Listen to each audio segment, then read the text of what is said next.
Radio Mystery Theater presents...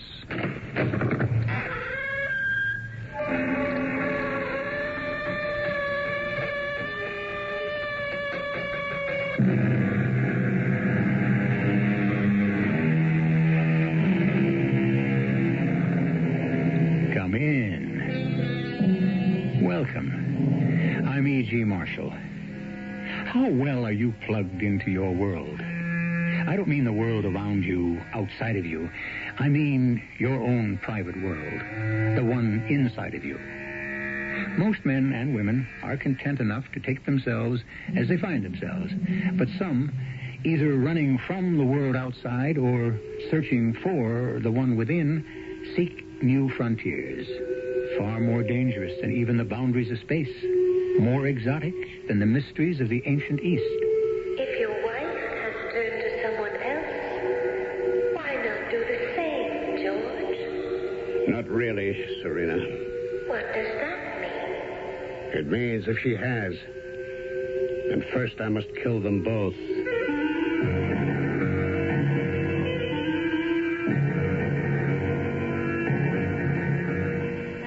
Our mystery drama, The Death Wish, was written especially for the Mystery Theater by Ian Martin and stars Ralph Bell. It is sponsored in part by True Value Hardware Stores. I'll be back shortly with Act One.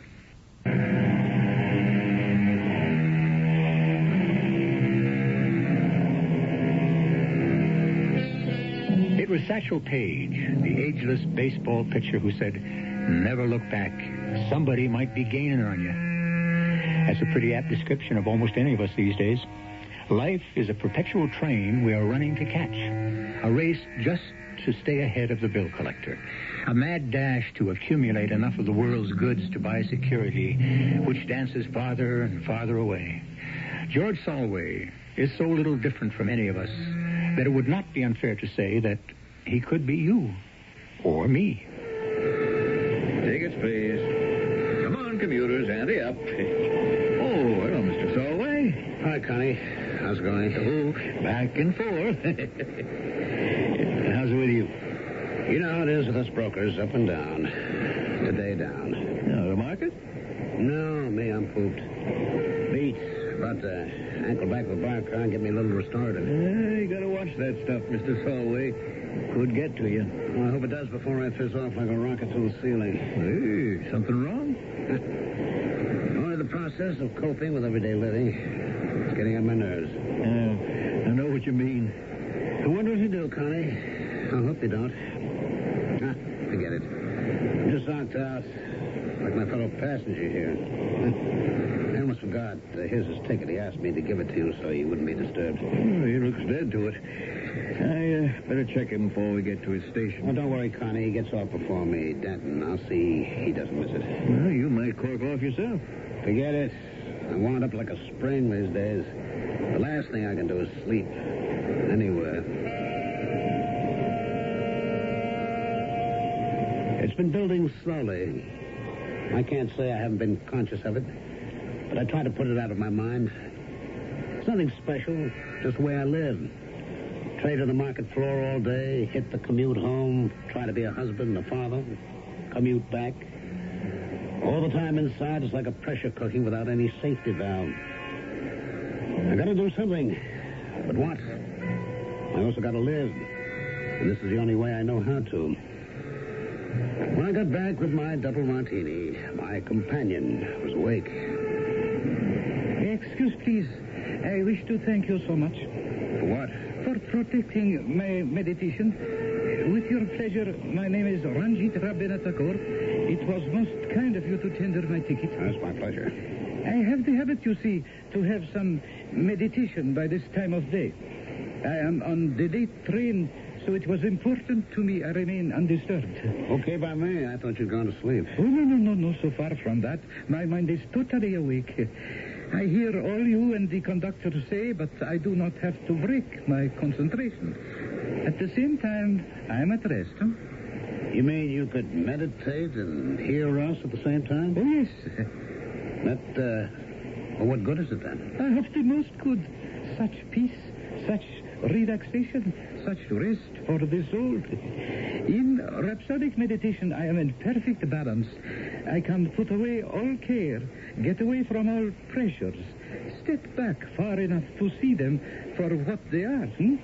Rhapsodic meditation? What is that? One of those new religions? No religion at all, my dear man. Pure common sense. Yeah, sure. What works for you doesn't necessarily work for me, though. I have never suggested it might. I only answered your questions. Oh, sure. But, you'll excuse me if I stick to the old fruit of the vine to get me back off the ceiling? To each his own, as long as it works. But I think one is a negative approach, and the other a positive. May I give you my card? Sure, but what for? You interested in the market? I am interested in many things, of course. But at the moment, only you. Me? Why? Because I think you are looking for help. And in RM, you might find it. Your attention, ladies and gentlemen. The next stop will be Denton. Denton, next stop. Pardon me, please. This is where I must get off.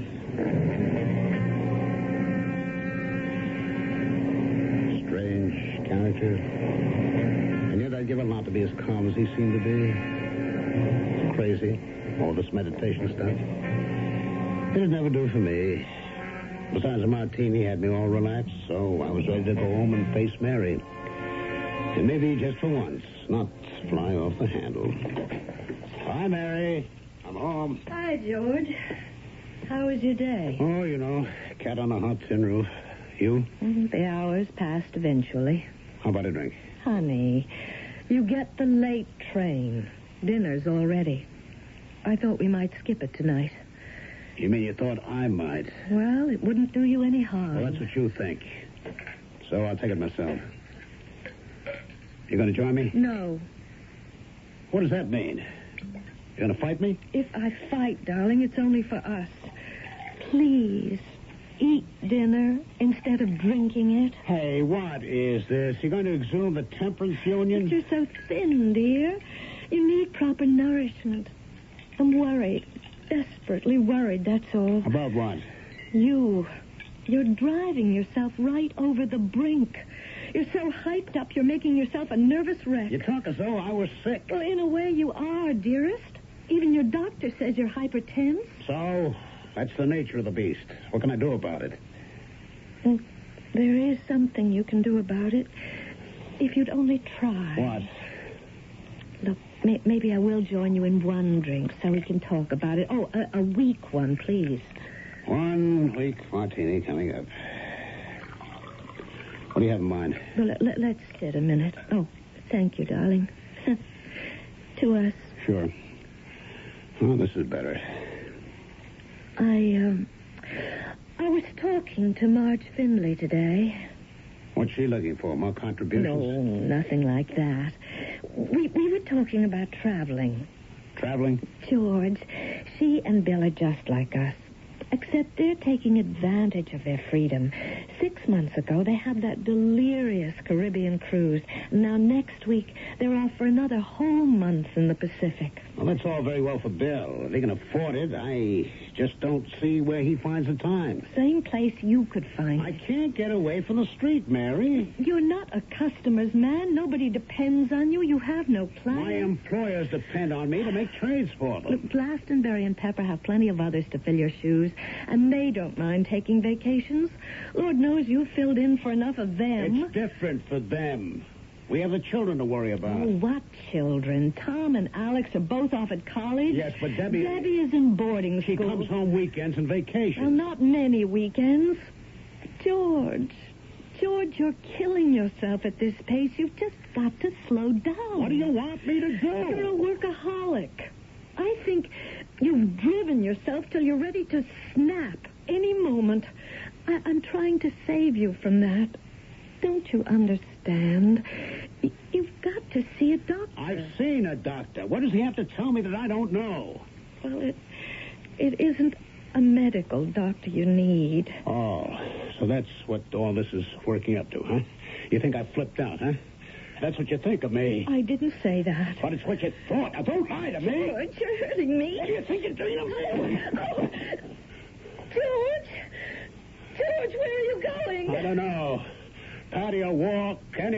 just so I can find a little peace. Every nerve in my body was singing. Every vein and artery hammering. I could feel my heart pounding rapidly as if it were rising to my chest, pushing up against my throat so that it was hard to breathe. I had to do something, but I wasn't ready for some jerk to pick my brains or rummage around in my psyche. Not yet. There must be some other way. And then I remembered the little Indian gentleman on the train. I fumbled in my pocket for his card and found it. I'd give him one try. Yes, please? Mr. Rabina Tagore? You may call me a Maharishi. Maharishi? That's your name, too? Let us say my title. What does it mean? Oh, teacher will be good enough. Is that what you do? Teach this, rhapsodic meditation? I teach that, and the way. Well, is there some way you could teach me how to use it? Oh, but of course. Is it expensive? That would be up to you. To join the society is a fee of $200 to those who can afford. I think you can. To be frank, in many ways, I think you cannot afford not to, Mr. Solway. You know me? You know my name? Oh, yes, Mr. Solway. I have been expecting your call.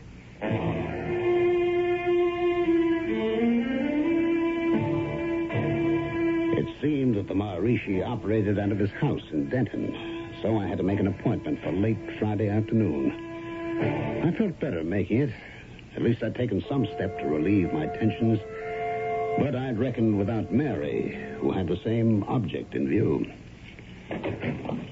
Hi, Mary, it's me. George, we're out on the patio. We?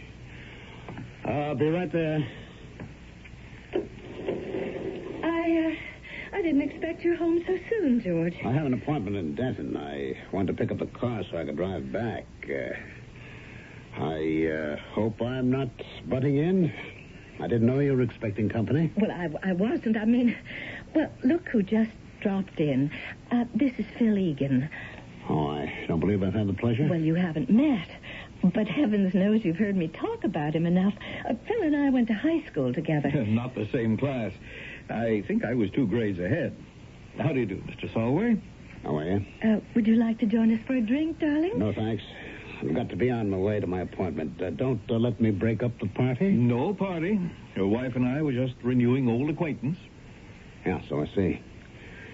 Don't let me stand in the way. I have to bow out anyway. Oh, George, you don't understand. He's your guest, yes. You take care of him. I have my own problems. What? Where are you going? Oh, that's my secret.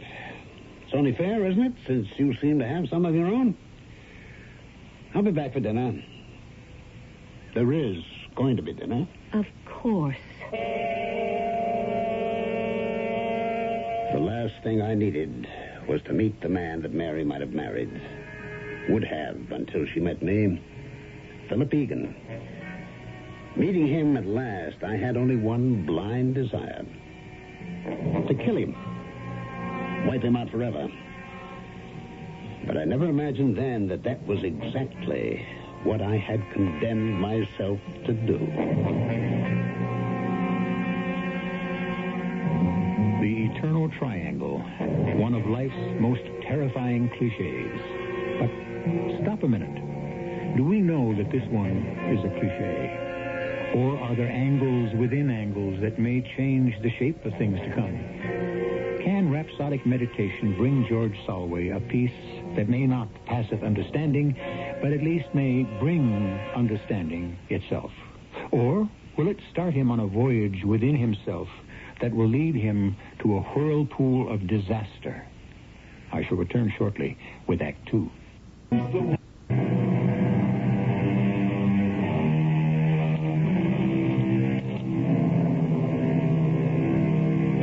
What we're concerned with here is a product of our times.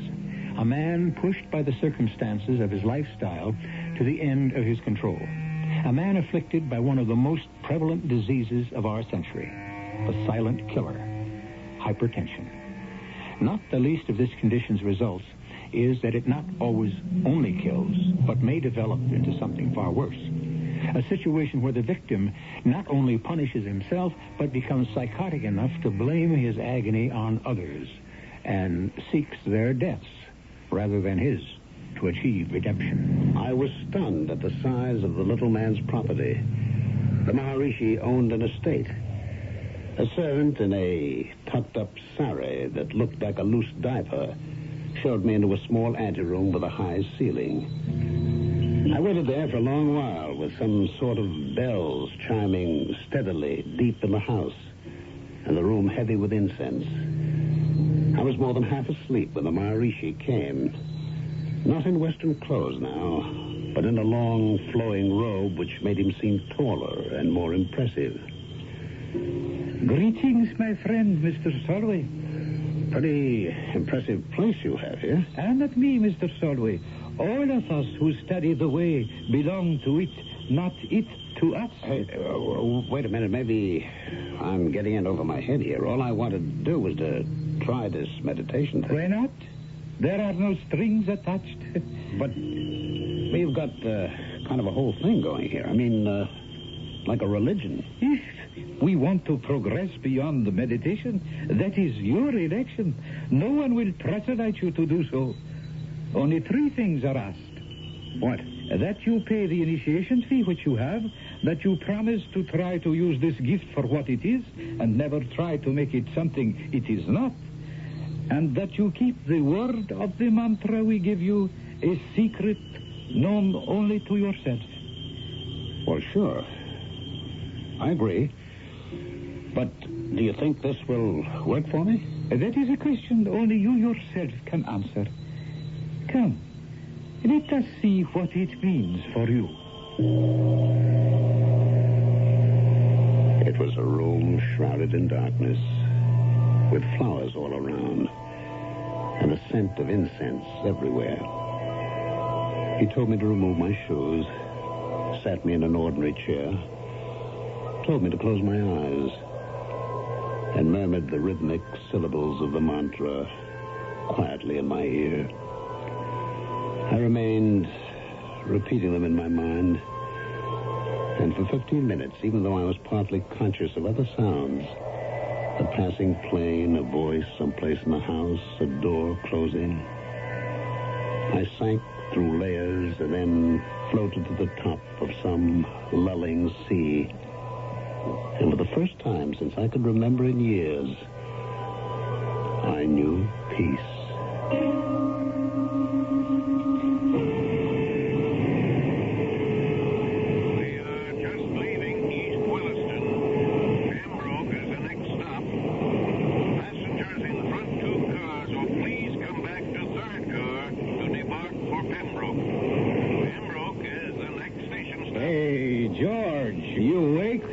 Track back a couple of cars. I wasn't asleep. I was testing something I learned last night. Rhapsodic meditation. Okay. I just want you to ride on up to Middleton. It happened to me last week and was my old woman sore at me by the time I got back. I was meditating. You can lose everything while you're in meditation. There are no thoughts. Just a soft blank. A warm nothingness. A blanket of forgetfulness. You can't talk to Max Berger. He has to put down everything he hears. That's why he's not well liked. Still, it's difficult to talk about RM to anyone. Even my wife. More coffee, George? Oh, this'll do. It's almost train time. Oh, George, if you would just talk to this psychiatrist once. I don't need a psychiatrist. I have RM. I've been going to him. He's wonderful. You'd be better off with meditation. It's a heck of a lot cheaper. Look, we don't have to worry about money, George. Which is exactly why I want you to stay out of the clutches of some head shrink. That is a terrible thing to say. If you knew how much this man has put himself out to help us without asking anything in return. Oh, to help you, maybe. Is that it, Mary? You're just tired of me and looking for something better? That's the last thing you should ever say to me, George. Well, how could I blame you? After all, I'm such a terrible grouch, impossible to live with. Already halfway around the bend. Oh, for heaven's sake, let's stop arguing. I have a train to catch. Driving to the station, parking the car, my nerves were exploding in small bursts all over my body like electrical charges. I thought, what if Mary was unfaithful to me? And then the corollary, perhaps she already is. And I knew I needed meditation more than ever. I could hardly wait for the train to start rolling. So tell me, George, how were the dreams last night? Getting better all the time? I don't dream, Max. At least I try not to. It's nightmare time. Yeah, I know what you mean. The way things go sometimes, there's just no escape. Well, I found one. Huh? Oh, you mean that meditation gimmick. Hey, how is that? You meet any luscious dames while you're daydreaming? No, that's not the object, and it isn't daydreaming. Well, whatever it is. No dames? No. Well, you can bet if I went in for it, that's what would tease me into suspended animation. Oh, knock it off, will you, Max? Oh, pardon me. You take this thing seriously. Yes, I do. So what do you get out of it? Peace. Relaxation. I sat back, letting my hands fall on my knees. I started the rhythmic cadence of my mantra running through my head. Although I could still hear the rattle of the train, it had ceased to be part of my consciousness. I was in a warm, encircling sea, spinning gently but insistently to the vortex in the center. I was content. There was no fear. And then the voice was calling. George? Who is it? Who are you? I am Serena. I'm waiting for you Where? beyond the edge. The edge of what? The edge that separates your world from mine. How can I cross it? When you are ready to leave your world behind, you will know. Why should I want to? Because only then will you know an end to torment and the final peace. Why did she look so hauntingly familiar? Why did she draw me so strongly? And why did I feel, in spite of almost overwhelming desire, that I must resist her? That she meant danger and disaster for me? Your attention, please. We're coming into Central Station. Last stop. Please check for any belongings before you leave this train. Hey, meditator. Hey. Better come on back and join the common folks. Are we in already? Just about. And don't tell me you've been meditating for a whole hour. I must have fallen asleep. Yeah, sure. And from the look of you, you must have had some dream. Oh, that must have been some gorgeous babe. Oh, come on, Max. Lay off, will you? Oh, man, you must have a guilty conscience. It's not me who should have the guilty conscience. Now, what does that mean? Oh, forget it, will you? The train's in. I want to get off. All through the business day, I couldn't forget it. What had I meant by that remark? Once during the morning, I called Mary, and twice in the afternoon. But she wasn't home. But it wasn't until after an unsuccessful meditation on the train going home that I finally faced the truth. I couldn't wait to face Mary with it. Where were you all day, Mary? I went shopping in the morning, had lunch with some of the girls, had my session with a psychiatrist in the afternoon. Why? I was trying to reach you all day. I'm sorry, George. Anything important? That depends on the point of view. Mary? Are you having an affair? An affair? With whom? This psychiatrist, whatever his name is? Are you out of your mind, George? Strange question for you to ask. I thought you decided I was. But you haven't answered my question. I won't dignify it by giving it one. Which means you are. Which means nothing of the sort. You're lying? I am not lying. Oh, really, George, this is the last straw. If you don't do something to pull yourself together again, either I'm going to have to leave you Or maybe I will have that affair. You better not. I wouldn't think you'd care much anymore. I care this much. If I catch you even so much as looking at another man, I'll kill you and him. Oh, don't be ridiculous. I mean it. I believe you do. Don't you see how sick you are? I am not sick. You look at you. The veins standing out in your throat. You're shaking all over. Even if you're not sick, then you must be feeling guilty about something. What is it, George? Is it you that's having the affair? Me? Me? You know, I've never even so much as looked at another woman. The thought has never entered my mind. What is it, darling? What is it that's driving you, pulling you apart, destroying you? On me. For once, I had to admit Mary was right. I was shaking. I could feel myself coming apart at the seams. And she was right about something else. I hadn't told her the whole truth. All day long, I had been thinking about another woman. The woman in my meditation. Serena. The woman every instinct told me I must resist. And yet whose spell still lay on me, drawing me irresistibly back to her. I couldn't wait to return to my meditation the next morning. You came back, George. Yes, Serena. I knew you would. Are you coming to me this time? How can I? It's so easy. Just cut your ties with your world and step into mine. I don't know how to. I'll help. Stand up. That's right.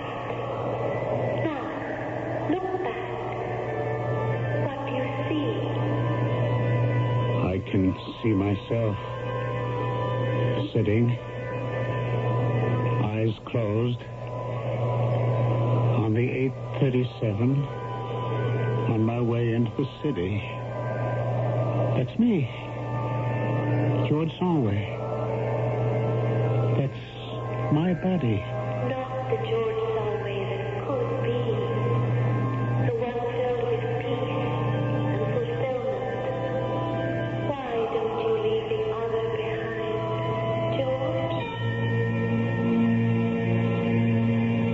I turn and look at the woman. She is blindingly beautiful. So beautiful I can't separate her features. Only the overall loveliness and the radiance of calm and promise that makes me long to go to her arms. But another force drags my glance back to the figure sitting so still and unmoving on the swaying train seat. I'm cold suddenly and afraid. And for the first time in my life, I understand what is meant by the death wish. What a terrifying thing it is to invade the privacy of a man's mind, to watch him struggle between illusion and reality. The sense of decency prompts us to walk away. And yet, how can we deny the fascination of a struggle unresolved? Won't you join me to discover how it is when I return with Act 3?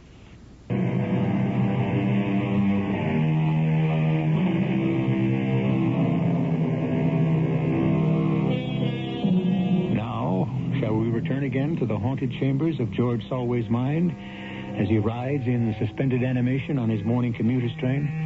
He hangs in a half-world between the bright promise of illusion and the black, stark reality of his crumbling personal life. Which way should he reach?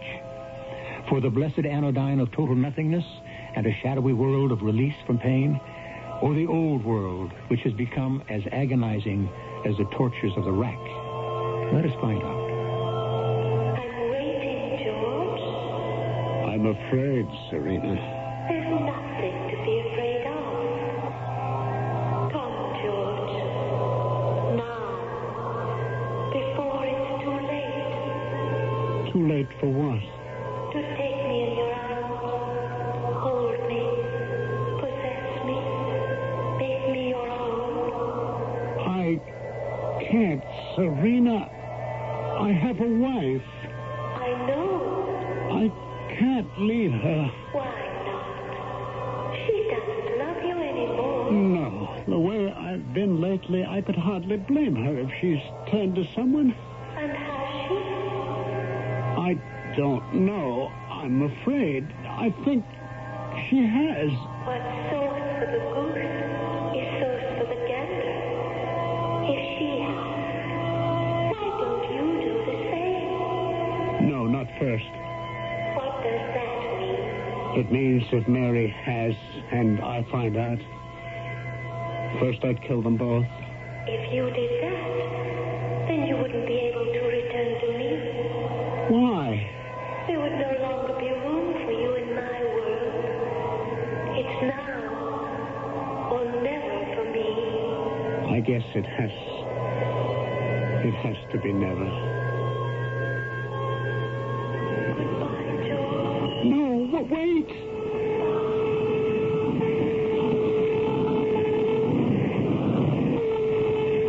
She was gone. I took some steps after her, but she was swallowed in the mist. Quickly, shakily, I stumbled back to where my body lay like a wax doll on the train seat. In sudden weakness, I reached for the armor of its protection, collapsing into it and coming awake with a roaring in my head, my mouth dry and burning. It was an endless day in the exchange. By the closing bell, my head was one solid, dull ache. I couldn't wait to get to the train and go back into meditation. It was strange. I dropped quickly away into nothingness, but as soon as I reached that plane, I found myself leaving my body easily and quickly. I roamed endlessly, free of the shackles of my aching head and twitching nerves. There was no time. It could have been a week, a day, an eternity. It was a shock to get home and find no Mary waiting for me. A shock that turned quickly into a nail-biting fury that drove me straight to the bar.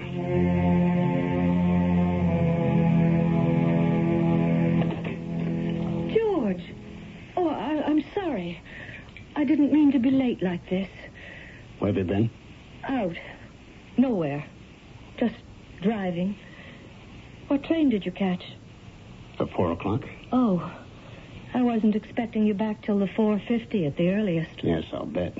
I don't like your tone. And I don't like your lies. What lies? Who do you think you're kidding? Just driving around. If you were, who with? Myself. You expect me to believe that? Who do you think I was with? The guy. What guy? The guy, the one you're having an affair with. You are impossible. I can't take it anymore.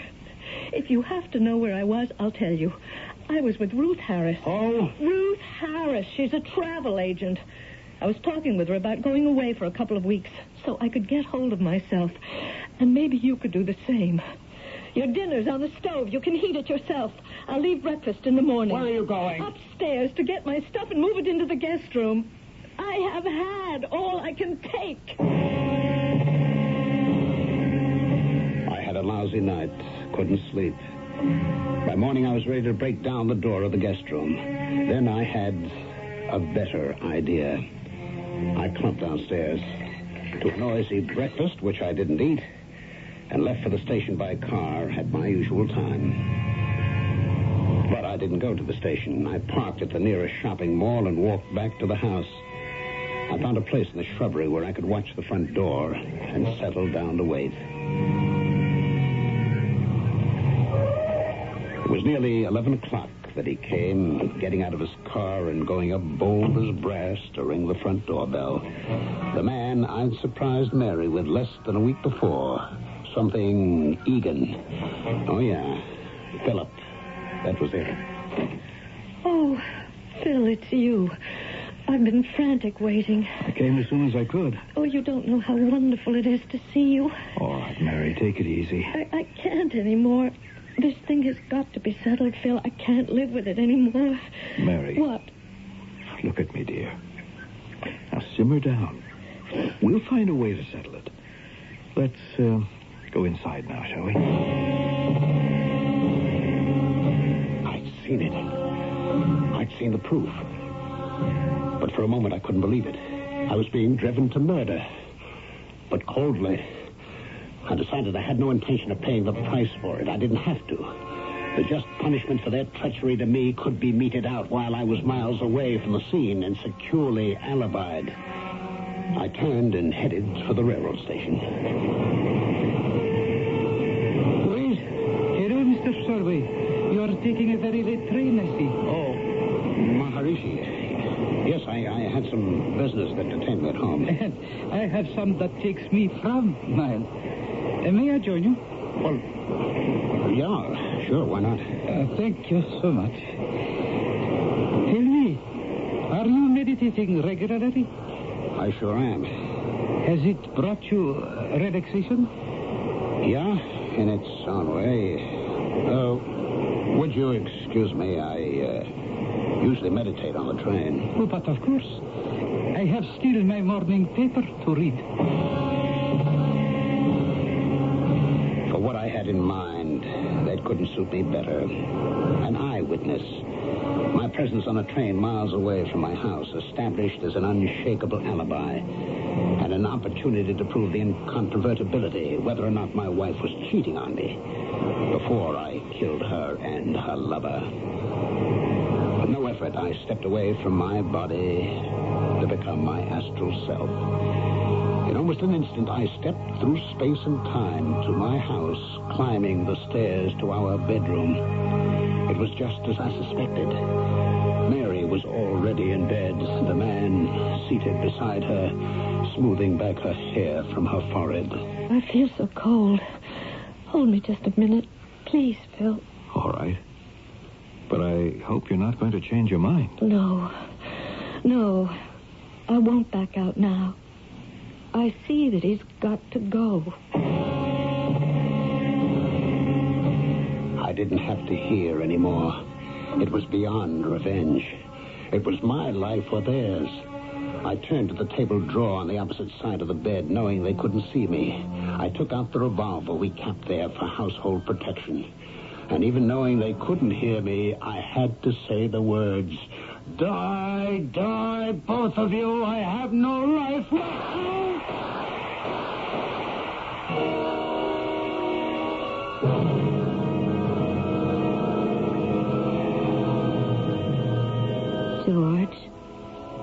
George, darling, can you hear me?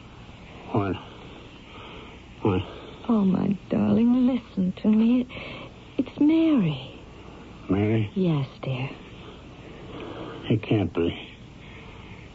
You're dead. No, darling. Open your eyes and look. I don't understand. I fired the shots. I saw you both fall back. The blood. Don't think of all that now. It's over. I think you better talk to the doctor. What doctor? My name is Dr. Egan, Mr. Solway. If you remember, we have met once. I killed you. In your mind, perhaps. Fortunately, the wish only remained father to the deed. It never actually happened. I don't understand. What did happen? Where am I? In a hospital, darling. How did I get here? A nice little Indian gentleman with a name I couldn't even pronounce, let alone remember, was sitting next to you on the train when you had your seizure. He brought you here. What do you mean, seizure? You went into convulsions, and if you hadn't gotten to the hospital in time, you would have been dead.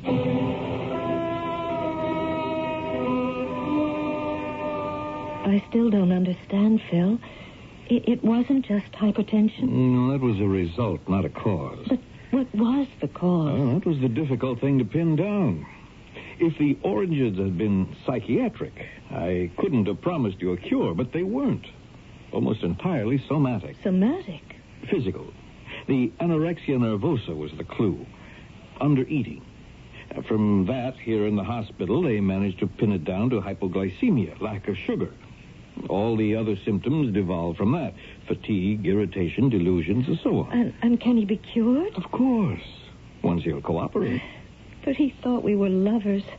He thought he'd killed us. Only in the mind.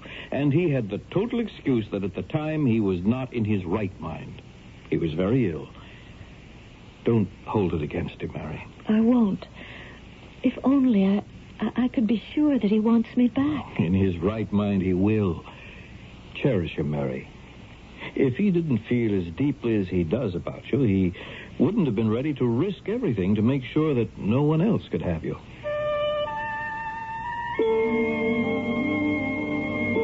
I do a lot of meditating these days. Oh, not the rhapsodical kind. I don't need any magic or mantras to daydream where I am with Mary. It's par for the course on the island of Maui, where the waves break on the shore, then form again to run backwards to the horizon. There's something to this traveling after all. I'm taking a long break every so often, no matter what it costs. Why didn't I find it out sooner?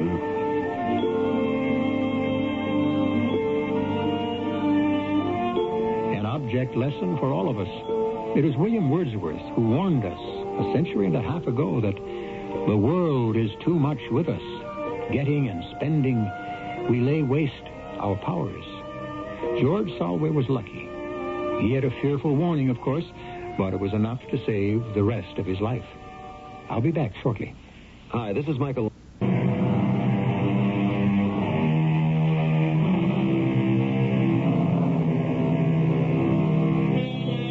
The pace of life today is inexorable. We're all in danger of being driven faster than we have the physique, physical as well as mental, to ride the treadmill. What's the answer if one falters or fails? Stop the world because we want to get off? That's scarcely practical. But how about just getting off? Stop yourself and let the world go on until you're ready to catch up. Impossible? Impractical? It's an individual choice. It's a matter of what values you place upon life and the living of it. Our cast included Ralph Bell, Carol Teitel, William Griffith, and Ian Martin. The entire production was under the direction of Hyman Brown. This is E.G. Marshall inviting you to return to our Mystery Theater for another adventure in the macabre. Until next time, pleasant dreams.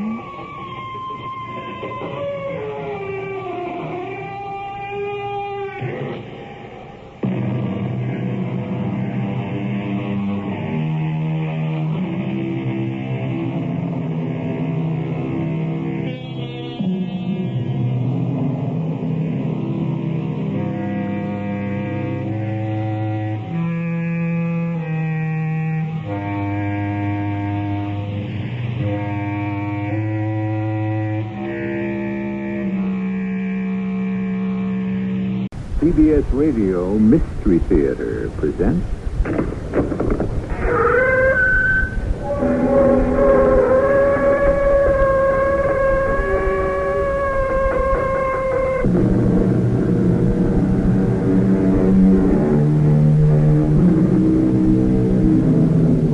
Come in. Welcome. I'm E.G. Marshall. The young soldiers fret and worry about the bullet that has their number on it. But it doesn't bother the old soldiers at all. They can feel fatalistic about and resigned to the bullet that has their number. The one that really worries them is the bullet that's labeled, "To whom it may concern." Don't come near me. Rebecca, what are you saying? Keep away. But I love you. Leave here.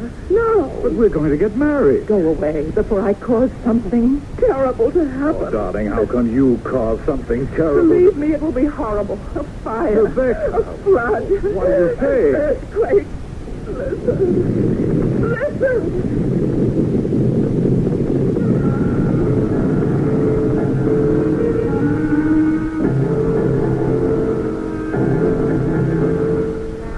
Our mystery drama, To Whom It May Concern, was written especially for the Mystery Theater by Sam Dan and stars Marion Seldes and Ian Martin. I'll be back shortly with Act One. something beautiful and vital has gone out of our lives. The ability to just sit back and relax. The difference between us and the generations that preceded ours is that we have learned how to save time, whereas they knew how to enjoy it. They had time for everything. And this is the story of a man who lived back then, when there was time, just before World War I. Come with me now to the New York Club of Dr. Adams Mandeville, a place of fine old wine, mellow cigars, gleaming crystals, and easy conversation on a May evening in the year 1915. Hello there, Dr. Mandeville. Oh, good evening, Mr. Forbes. Mind if I join you? Please. We see so little of you here at the club these days. And I'm afraid you shall see even less. I'm off to London. London? Oh, you can't be serious. There's a war. Well, we're not involved. Not yet. Nor do I think we ever will be. And in any event, I must go to London. May I ask why? Well, we're having the International Conference on Psychiatry. It's delving into the mind. Tricky business, no? Oh, yeah? Does it, can it help your patients? Well, I don't know how much it helps my patients, but I know it's helped me. Help you? How? Let me put it this way. It's going to help me. It's going to save my life. How can you tell if it's going to save your life? Do you believe in the angel of death? The, angel of death? Yes. Well, I suppose, figuratively speaking, in a way, we might assume... That was the first question she asked me when she entered my office. She? Mrs. Rebecca Orne, a widow, most beautiful woman. Well, when I say woman, I mean a woman of almost 40, when the fair sex are in the glorious August of their beauty, a fully realized woman. Well, I must say, this doesn't sound like a doctor speaking. Well, doctors are also men. It was a month ago. She made an appointment to see me on the telephone, and when she sat down in my office, her very first question... Dr. Mandeville, do you believe there is an angel of death? Why? Why do you ask? I understand you are one of those new doctors of the mind. The angel of death, is he real, or is he a figment, a creation of my own? Mrs. Orne, I know of no scientific evidence that can account for the existence of an angel of death, or of life, or of any angel, for that matter. Well, nor is anyone else such evidence, except perhaps myself. And what is your evidence, may I ask?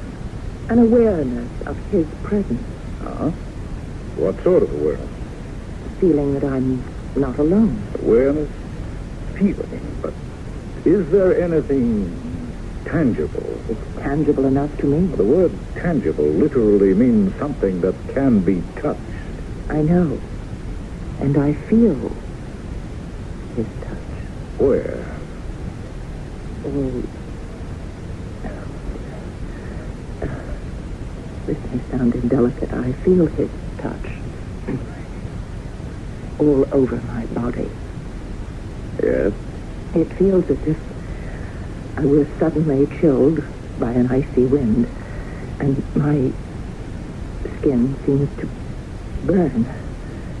It sounds contradictory, I know, ice and fire. No, please continue, Mrs. Orne. And I feel as if my hand is being taken.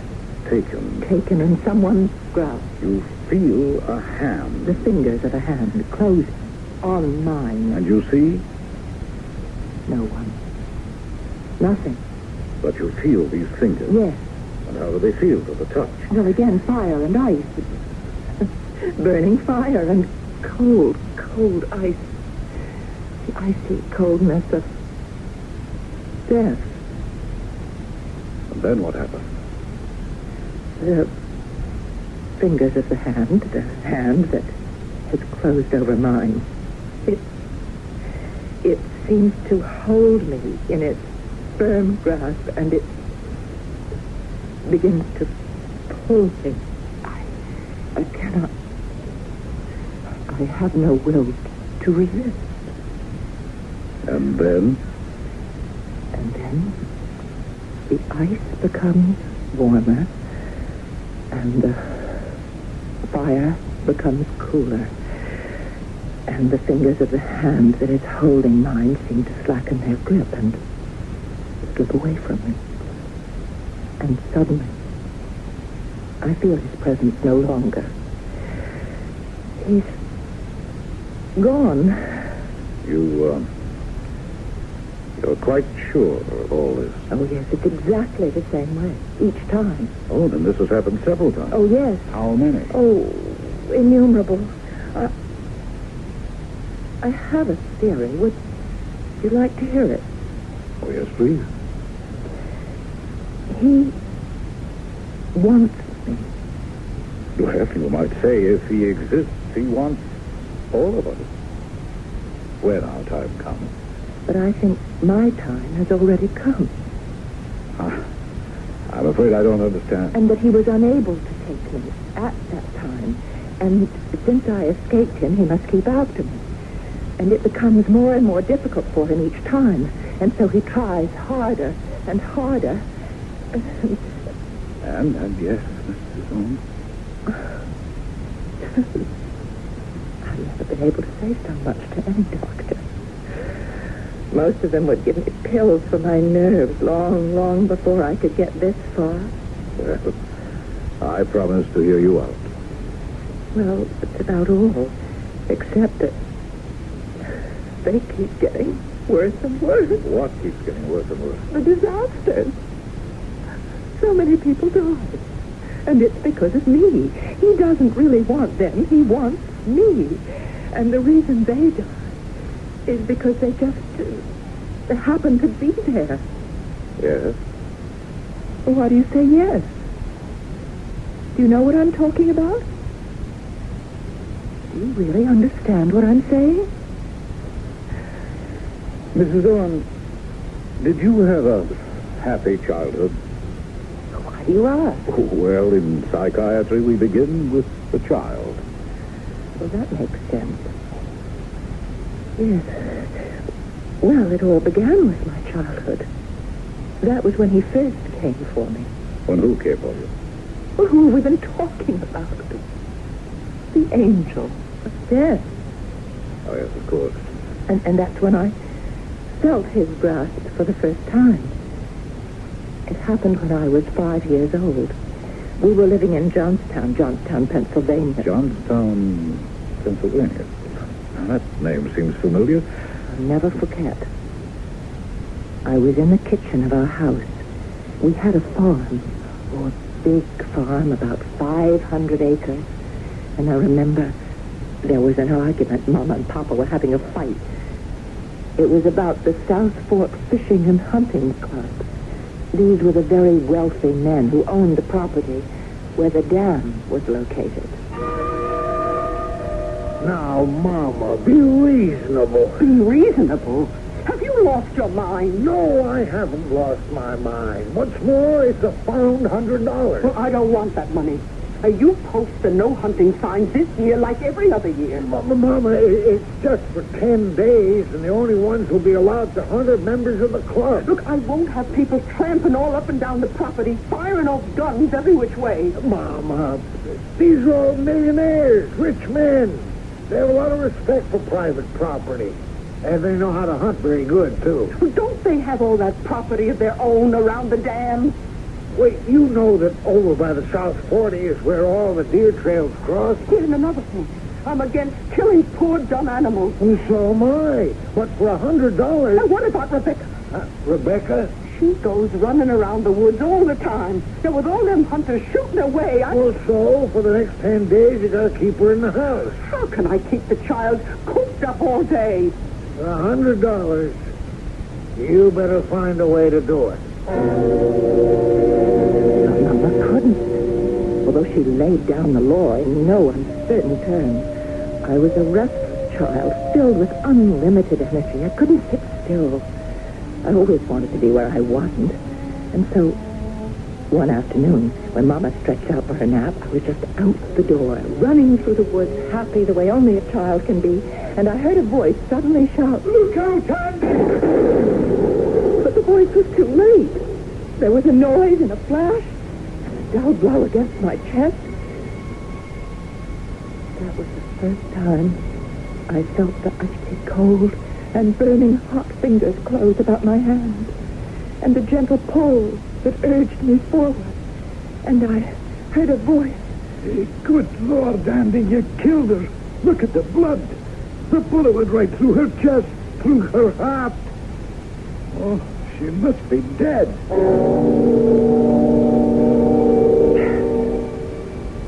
I was dead. At least I thought I was dead. I should have been dead. The angel of death had come for me.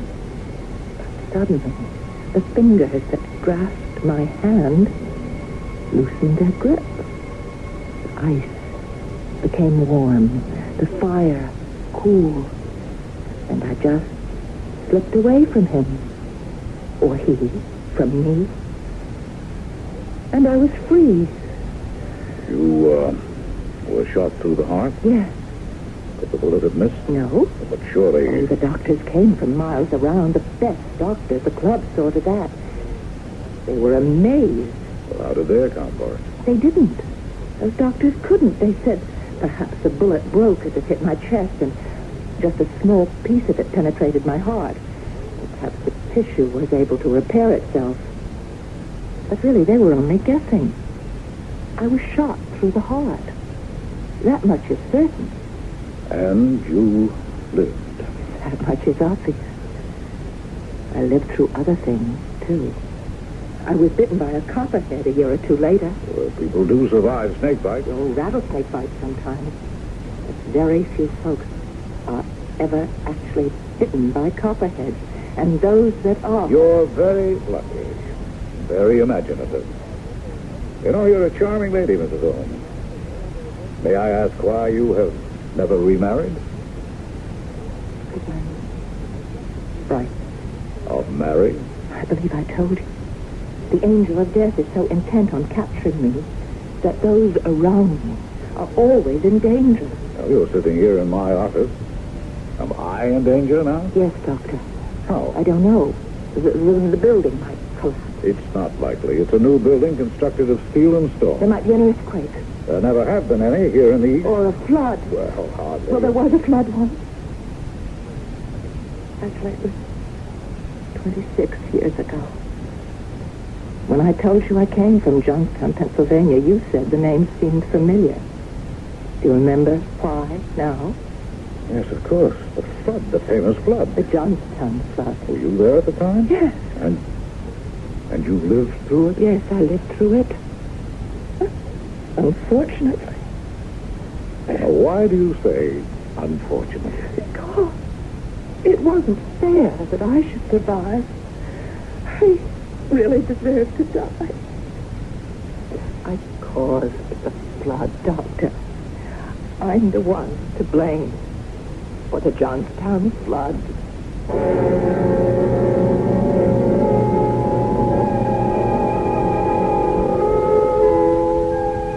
The Johnstown flood, May 31st, 1889. The dam across the Conemaugh River had become obsolete and inadequate. During April and May, 41 inches of rain and snow increased the pressures to the breaking point, and a tidal wave of destruction swept through the valley, killing more than 2,000 people. This is the historical fact. Now, if Mrs. Rebecca Owens has other information, we owe her the courtesy of a hearing in Act 2.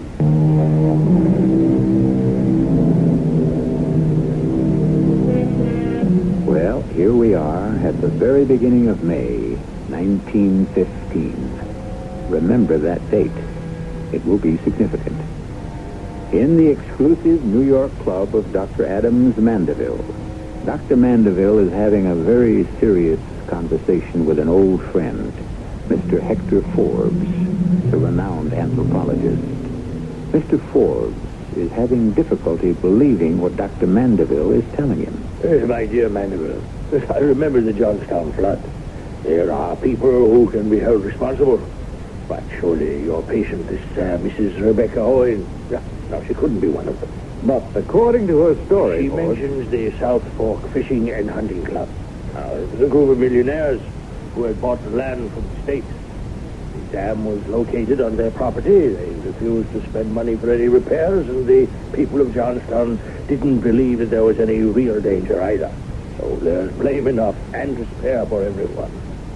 And yet, when she talks, you can believe anything she tells you.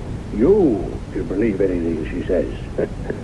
You haven't fallen for this lady, have you? As a matter of fact, I'll get to that.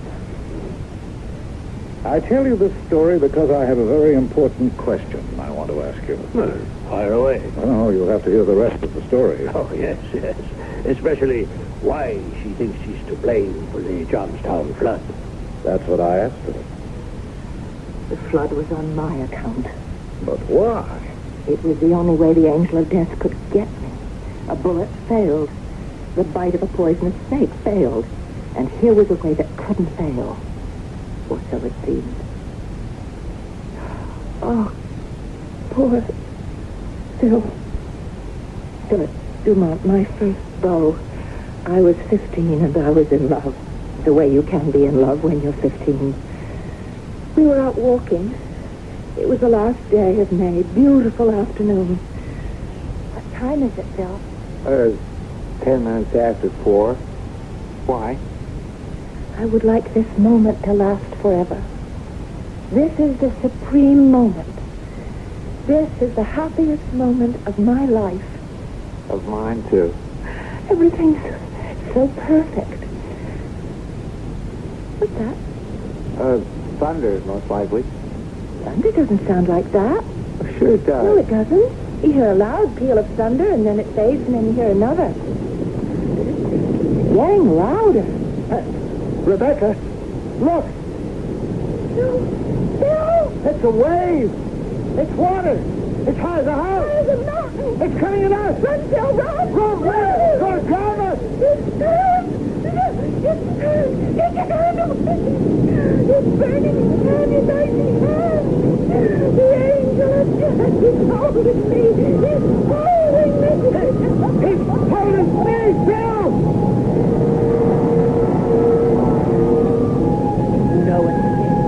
An enormous mountain of water traveling at breakneck speed was sweeping everything in its path. Rocks, trees, animals, houses. Nothing could live that stood in its path. But somehow, I lived. I don't know why. I don't know how. I was surrounded by hundreds of the dead. But I survived. Once again, the fire became cold and the ice warm, and his fingers fell away. Why? I don't know. Poor Phil. He was with me, and more than 2,000 of us. Was it my fault? Oh, of course not. And how do you explain the fire? The fire? The fire in Chicago. That was only 12 years ago. That dreadful conflagration in the Iroquois Theater. Oh, yes, of course I remember that. We'd moved to Chicago. Mama and Papa had survived the flood only because they'd gone to Pittsburgh to visit my grandmother. So there was nothing left for us in Johnstown, and Papa was offered a job at Chicago. Didn't matter to me. After the flood, I was like one in a dream. I just stayed in the house, in my room. I went nowhere. I saw no one. Oh, Papa, you must do something about that girl. Me? Well, she won't listen to me. Well, take her to a doctor. Oh, hasn't she seen enough doctors? Well, what do you want? She'll be 28 years old. Made it 30. It's even worse. She'll spend the rest of her life this way, an old maid. Some girls, they don't get married. It's their fate. Well, it's not going to be her fate. You have to fight it. Get your coat and hat, young lady. Papa, You can't shut out the world forever. We're going to the theater. I don't want to. You know why? Because it's medicine. The pills you get from the doctors don't help, so I know another kind of doctor. His name is Eddie Foy, and his cure is a good laugh. But I'm not in the mood. You're going to turn down a chance to see Eddie Foy and Mr. Bluebeard? You know how hard it was to get tickets? Please, Papa. No. Up, out. He was right. The minute I stepped into that theater, a great weight seemed to disappear from my heart. I felt useful and carefree. The music, the dances, the jokes. I was laughing and applauding, and then suddenly, in the very midst of it, at the very height of it, I felt the fingers of my arm. The icy fingers. The burning fingers. And I said, no. What do you want with me now? What will you do to me here? Please. And then I heard the most dreadful cry in the world in the theater. Fire! Almost a second. There was a deathly stillness. And then there was a panic. More than 2,000 well-dressed, civilized people were transformed into raging, mindless, stampeding animals. And when it was over, finally, almost 600 were dead. Yes, I read about it. The fire actually did very little damage, I recall. Most people were trampled to death. Papa died to save me. He saw we couldn't make it to the exit, and so he protected me with his body. I'm sorry. Papa left the world, but I came back to it. Mama became ill, and it was up to me to support her. I learned how to use a typewriter and to write in shorthand, and soon I secured a position as a secretary to a Mr. Walter Owen, who was middle-aged, very proper, but kind, most generous employer. Mama became better, but she was quite sad. I'll have some soup now. Mama, you're crying. No, I'm not. Rebecca, I do want you to have a life of your own. I'm content. But you'll never have a husband. You'll never have children. I don't want anybody close to me. Rebecca, that's not natural. Please, let's not talk about it. But a husband, children, they would make you happy. Yes, Mom. Very happy. But I couldn't make them happy. Why not? Because they die. They die young before their time. What are you saying? Nothing. I don't want to talk about it anymore. We plan our lives, but it isn't we who decide our destiny. The ordinary give and take of daily living wears us, shapes us, changes us, and we may not even be aware of it. One morning, Mr. Owen asked me to come into his private office. Miss Randolph, you have been my secretary for 5 years now. Yes, sir. I have never seen a more devoted, conscientious, and efficient person. Thank you, sir. I find, Miss Randolph, that I would be lost without you. You are a treasure. Oh, really, Mr. Owen? No. A treasure is something that a man must guard securely. If you were a stock or a bond or a bill or a jewel, I would shut you up in a vault, lest you be lost or stolen. I'm not sure I understand. Miss Randolph, will you marry me? Marry? Yes. We could be quite happy together. Oh, but Mr. Owen, I'm not in love with you. No, we are not children. Love to us is not a sudden, intoxicating adventure. We can marry without it. Marry without love? Yes. Marry without love at first. marry because we respect, admire, and need each other. Now, we are both lonely people. I know in my heart that love will come to us. All day at the office, he would ask me to marry him. He enlisted Mama's help, and then all night at home, it was more of the same. Oh, he's handsome, kind, intelligent. Oh, he's devoted to you. And he's rich. Mama, I will not marry him. But why? I could never explain it to you. I will not marry him, and that is my last word. But it wasn't. Little by little, in so many subtle and gradual ways, the pressure, the constant pressure told on me, and suddenly, before I knew it, I was in his arms saying, yes, yes. Oh, no, darling. My darling. And so we were married. It was the event of the social season of 1911. I knew Walter was rich, but I didn't know how rich. He had as much money, as much influence, as much power as the biggest of them. The Carnegies, the Morgans, the Fricks, the Mellons. They were all there at my wedding. Mr. Andrew Carnegie himself took my hand and wished me well. Kindly-looking man.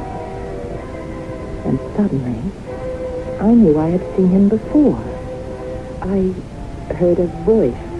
The same voice I had heard 38 years before when I was a little girl on my father's farm in Johnstown, Pennsylvania. Look out, Andy! Look out! Oh, good Lord, Andy, you killed her! The South Fork Fishing and Hunting Club. The Millionaires Club. All these great men were members of that club. And they might have been out hunting the day the dam burst, when I was 5 years old. Andy, the man who had evoked the warning, the man who had accidentally fired the shot. And could he have been Andrew Carnegie? I looked into his eyes. I couldn't tell. My dearest, may I present Mr. Andrew Carnegie? I'm honored, Mr. Carnegie. Oh, such a sweet lass, Walter. She's a treasure. Yes, I think so. Hey, do you know, dear Mrs. Owen, it seems to me you look familiar. Do I, sir? Yeah, I have seen you before. Or is it perhaps an old man's reverie? Well, be happy, both of you.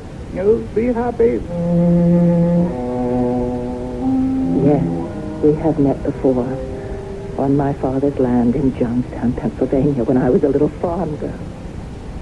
But somehow that seemed out of place. And as I looked at Mr. Carnegie, and at Walter, and at all the other giants, I realized I was no longer afraid of anything. I belonged to one of these men. We went to Europe on our honeymoon. We saw palaces in Italy and castles in Spain. We waltzed in Vienna, marveled at the Louvre. And finally I decided to come home. I was so happy. Yes, I can imagine. I was happy, but I was also apprehensive. Why? When I was never really able to free myself completely of my fear. So I dreaded the trip home.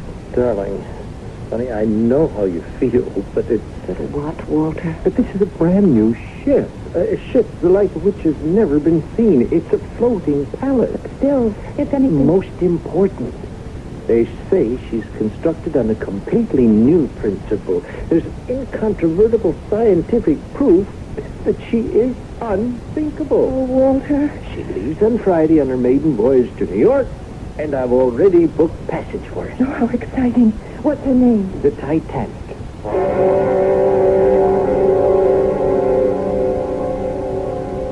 On April 15th, 1912, a minute before midnight, the Titanic struck a killer iceberg, some 2,000 miles from New York, with the loss of some 1,500 lives.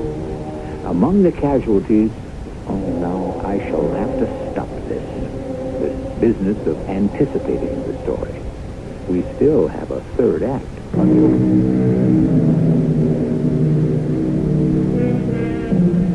Dr. Adams Mandeville, a New York psychiatrist, is at his club talking with his friend Hector Forbes. The subject of the discussion is, as you know, his patient, a woman named Mrs. Owen. And what can we say about Mrs. Owen other than she must be the victim of the most extraordinary string of coincidences in history? Are we perhaps, Doctor, in some psychic area? Is it possible she is not a human being? No, she's human, completely human. Human and lovely. She continued to see me over a several-week period. And each time I saw her, I fell more and more deeply in love. Rebecca, darling. Oh, please, Doctor. You can't call a man doctor after he calls you darling. I must leave you and never return again. Why? Oh, don't you know why? Oh, it isn't true. Everything you've been telling me about the angel of death. How can you say that? I felt him. I felt his touch. No, darling. You can't convince me. I let poor Walter convince me, and he's dead today. Walter would have died in any event. He died because the angel of death came for me. There is no such being. Oh, you say that to me? To me? I'm 41 years old. And you don't look a day over 25. Be serious. And 5 times in my life, I have felt his presence in my body. 5 times. I have felt his hand on my arm. 5 times he's held me in his grasp. Yes, I know you said that. And the last time was the worst time of all. He was so determined to have me, he destroyed the greatest ship in the world to get me. Oh, I can hear the music. It was such a gay, wonderful party. I was dancing with Walter. Happy, darling? Oh, yes. See, I told you, everything would be all right. I don't know if it's you or the ship, but I feel so safe, so secure. It's both of us, darling. Nothing but happy and wonderful thoughts from now on. Let me get you a glass of champagne. He walked to the refreshment table, and I lost sight of him in the crowd, and I never saw him again, because at that moment I felt the fingers, the icy fingers of the angel of death, and I screamed, no! The music. Everyone turned to look at me. Was I mad? And then there was the most terrible, grinding roar, as if some monstrous animal had ripped the entire bottom out of the boat.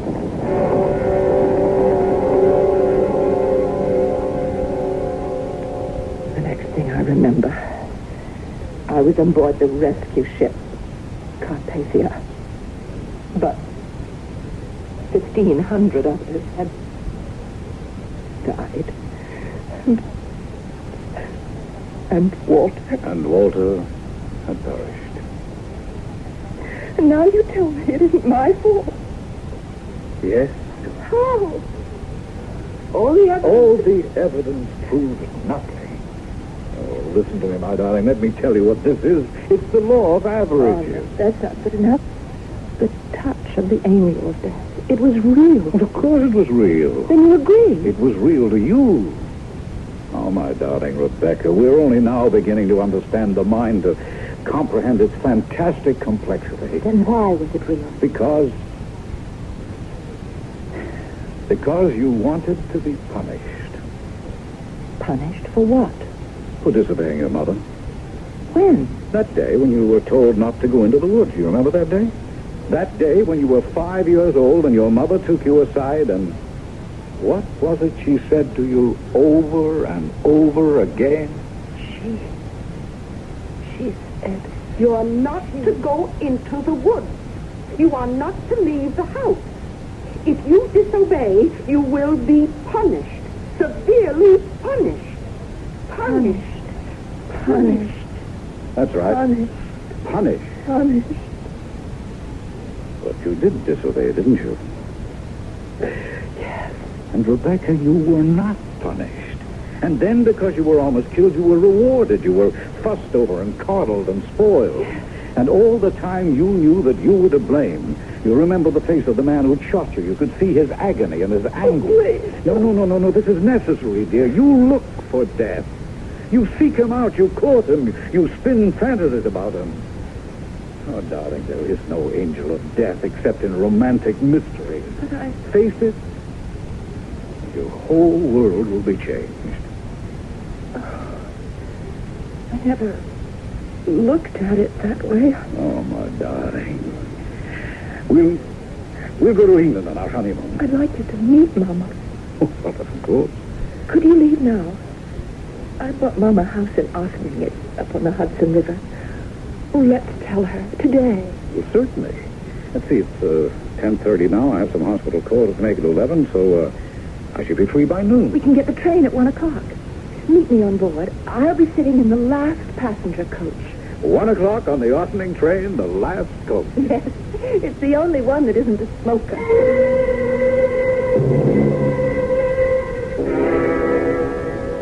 That was 2 weeks ago, Forbes. Well, evidently you made the trip in good shape. I see you're here and none the worse. You don't know what happened 2 weeks ago on the railroad. You see, I was delayed at the hospital, and when I arrived at the station, the train had already pulled out. You missed it, yes? Yes, and the train had traveled some 25 miles to a place called Tarrytown when there was an accident. Oh, no, don't tell me. Yes, some switching instructions had gone wrong, and an express train plunged into the rear of the Ossining local. The rear car? It was completely demolished. There were 5 passengers, 4 were killed immediately. But the 5th, Rebecca, suffered only from shock and a very few superficial bruises. He exists. He is real. He came to me again. He came looking for me aboard that train. He came for me. I felt his hands, his fingers. The fire, the ice. You mustn't make fun of me. What I say is true. Of course it's true. Don't humor me. It is true. Do you mean that? Yes. And the angel of death exists. I'm very much afraid he does. Then it's over. It must be over between us. I love you and I want to marry you. You must never see me again. I don't want you to die because of me. And I don't want to live without you. Oh, darling. You're a doctor. Be sensible. Oh, I'm in love, so that's impossible. Face reality. Reality is that I love you. Reality is that if you had been with me on that train, you would be dead now. Ah, but I wasn't with you. And next time we won't be so... I wasn't with you on the train. That's it. That's how to do it. No, it won't Yes, work. yes, it's how to reduce the odds. That's how to fight the old boy. That's how to put him in his place. But I still... We must never travel together. We must never board the same boat, the same train. We must never go to crowded places where disasters can strike. Theaters, restaurants, concerts. But I never go anyhow. But you can't shut yourself away. Rebecca, I don't need crowds. I only need you. So we shall live by ourselves, quietly, carefully, in safety. You see? I see now. And if he comes for me again, let him come for me alone. To a house that will be stone so it can't burn. Or steel, and then it can't fall apart. Away from rivers and floods. Away from forest and fire. Now will you marry me, darling? Yes. Yes.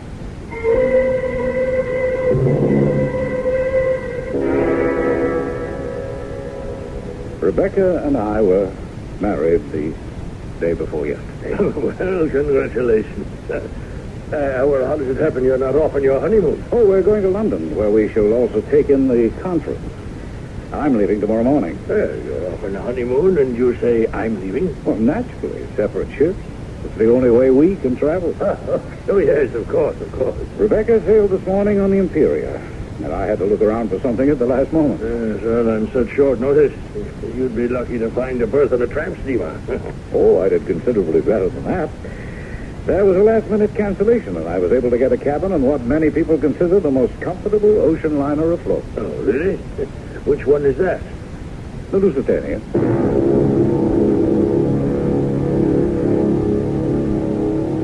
The Lusitania.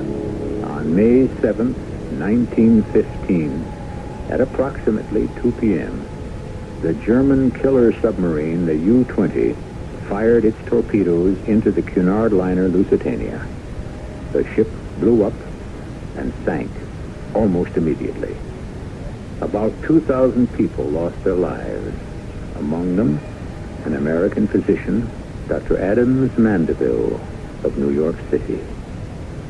I shall return in just a few moments.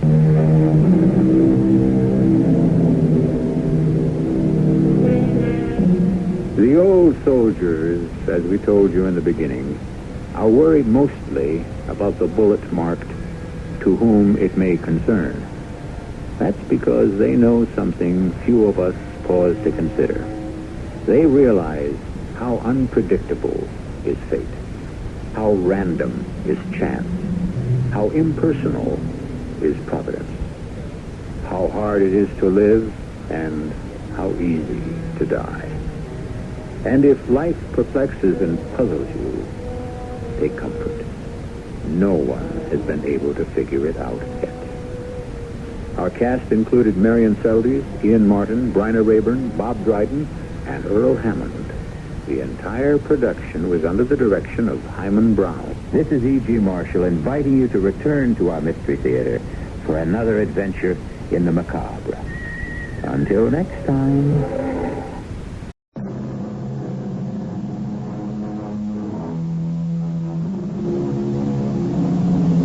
Come in. Welcome. I'm E.G. Marshall. Many years ago, an elegant Englishman named Pierce Egan became the first journalist and historian of what he chose to call the fancy or the sweet science. Well, a thing of so much blood and sweat can hardly be fancy. And while there may be a certain science to it, sweet it never was. Still, boxing has fascinated millions of men and women ever since the early Greco-Roman pugilists fought literally to a finish. And all bouts, ancient or modern, must come to a finish, one way or another. All except the one that's coming up now. This one must go on forever. I want to confess to the murder of Danny Malloy, Lieutenant. Now, Jeannie, you know you didn't kill Danny. What do you mean I didn't kill him? Come on, Jeannie, you just didn't. I killed him. Arrest me. Throw me in jail. Jeannie, why don't you just go home? You can't put me around. Arrest me. I know my rights. I'm going to get a lawyer.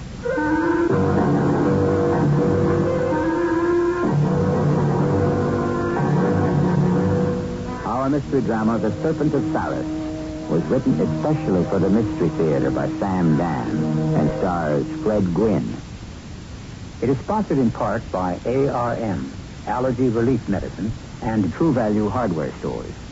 I'll be back shortly with Act One.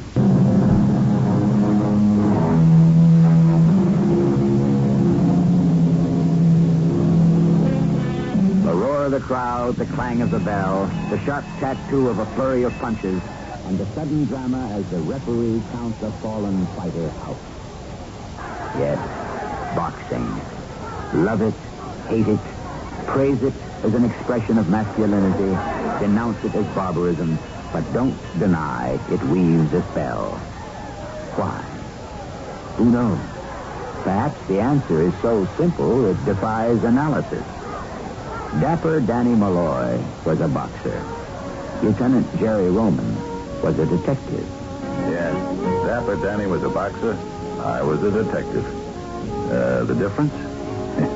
I'm retired. Danny's dead. He's been dead, can it be 50 years? Sure. Jimmy Walker was mayor of New York. You remember Jimmy Walker? Well, those were the times. Not like today.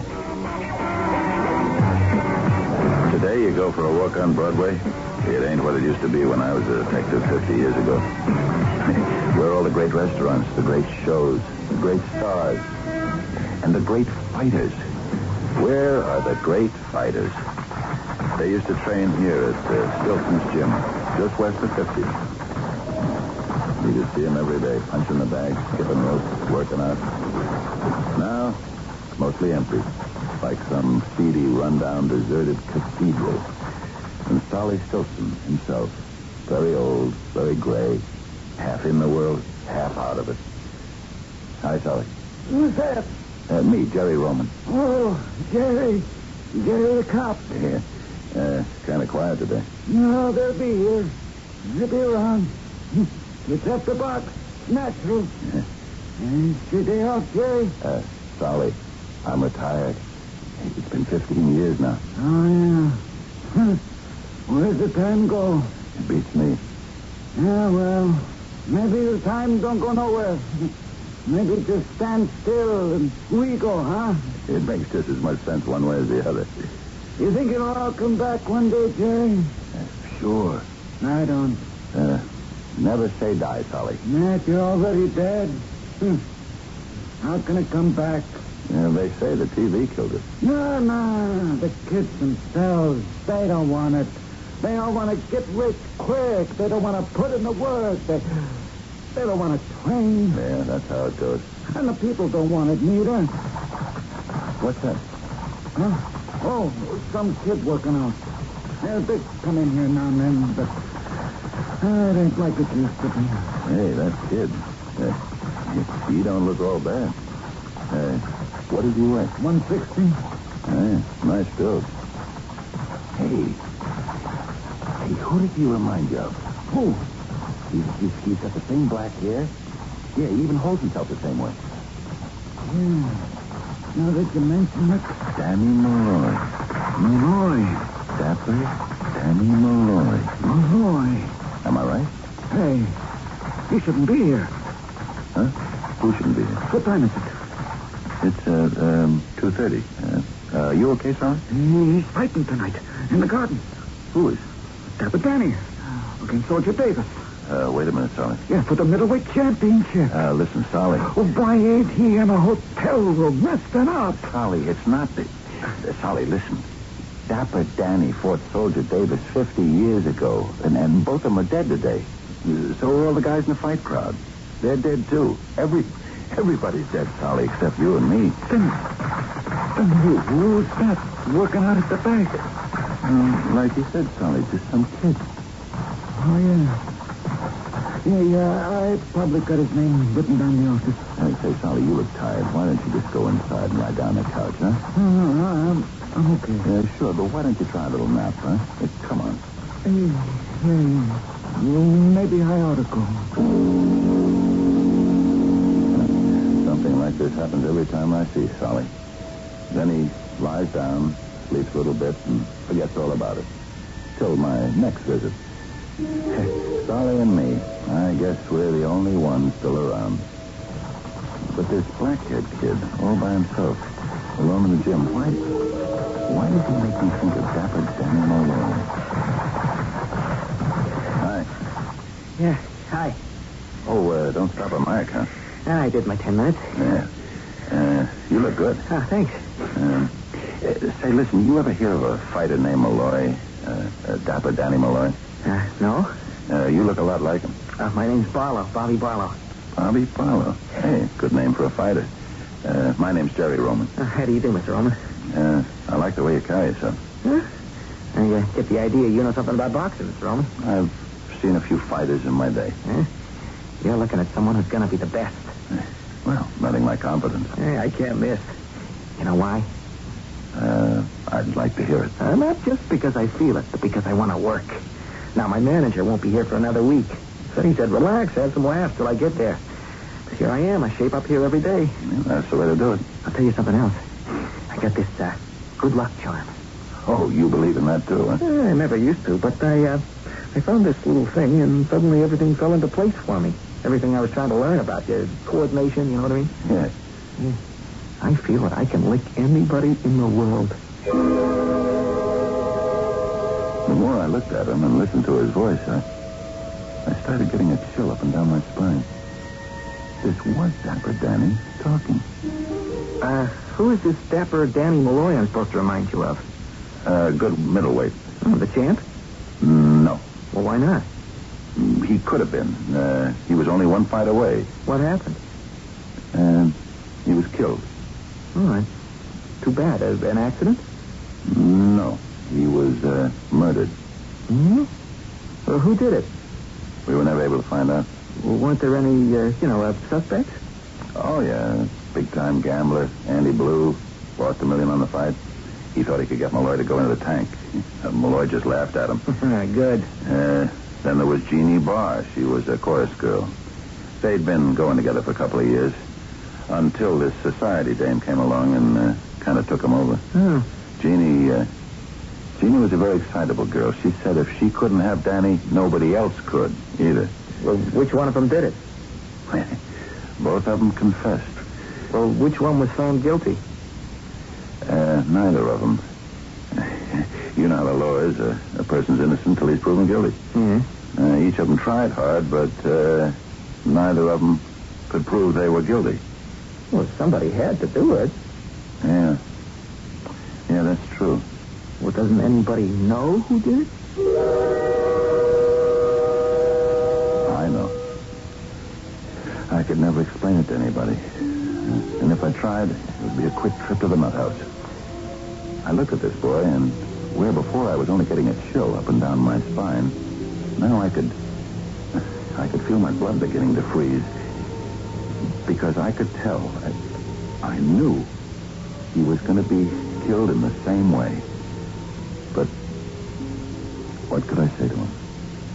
Well, it's been good talking to you, Mr. Ullman. I come up here quite a lot. Maybe I'll see you again. Hello, Lieutenant. You want the racing form? Oh, no, thanks, Jeannie. I reform. Want a horse player? Don't you think it's time you packed in this newsstand and retired? Retire? On what? Well, they say you got stocks and bonds and apartment houses. Hey, listen. It's been 50 years. Come on, Jeannie. You want to level with me? Why should I? You didn't kill Danny Malloy.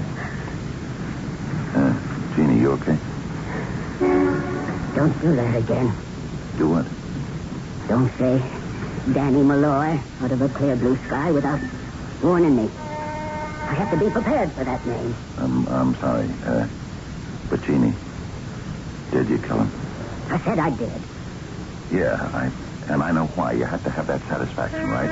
You had to let the world know that nobody walks out on Jeannie Barr the toast to New York. Jeannie, come on. It's important for me to know. Important for you? Why should it be important for anybody? There's a kid up in Stilson's. What does that have to do with anything? Who's the kid? You don't know him. I don't even know. So? What are you dragging him in for? Because, Jeannie, if you kill Danny, it's okay. But if you didn't kill Danny, then this kid could be in a lot of trouble. Level with me. Did you kill Danny? No. Yeah. Yeah, that's what I was afraid of.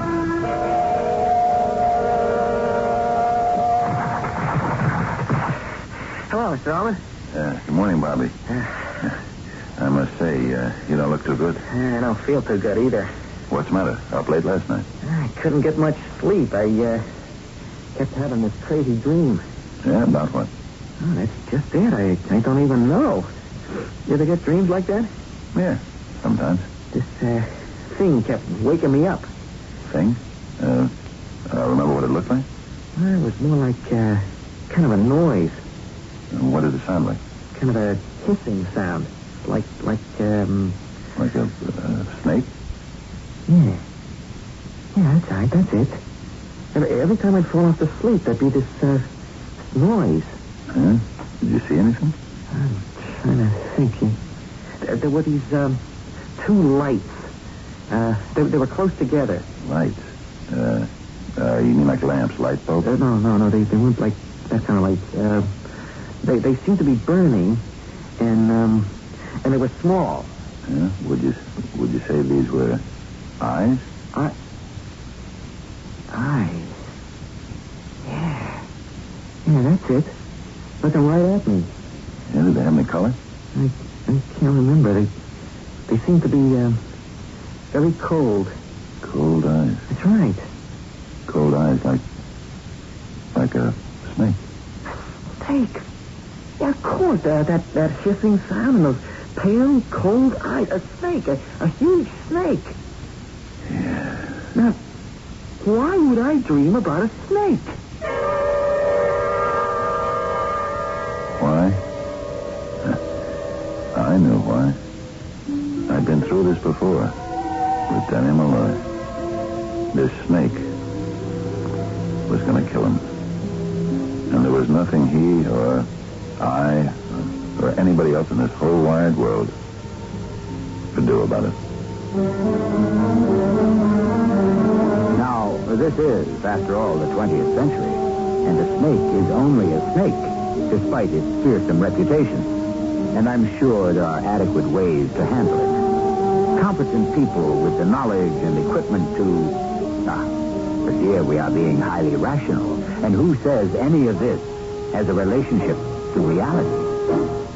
We may be wiser after the second act.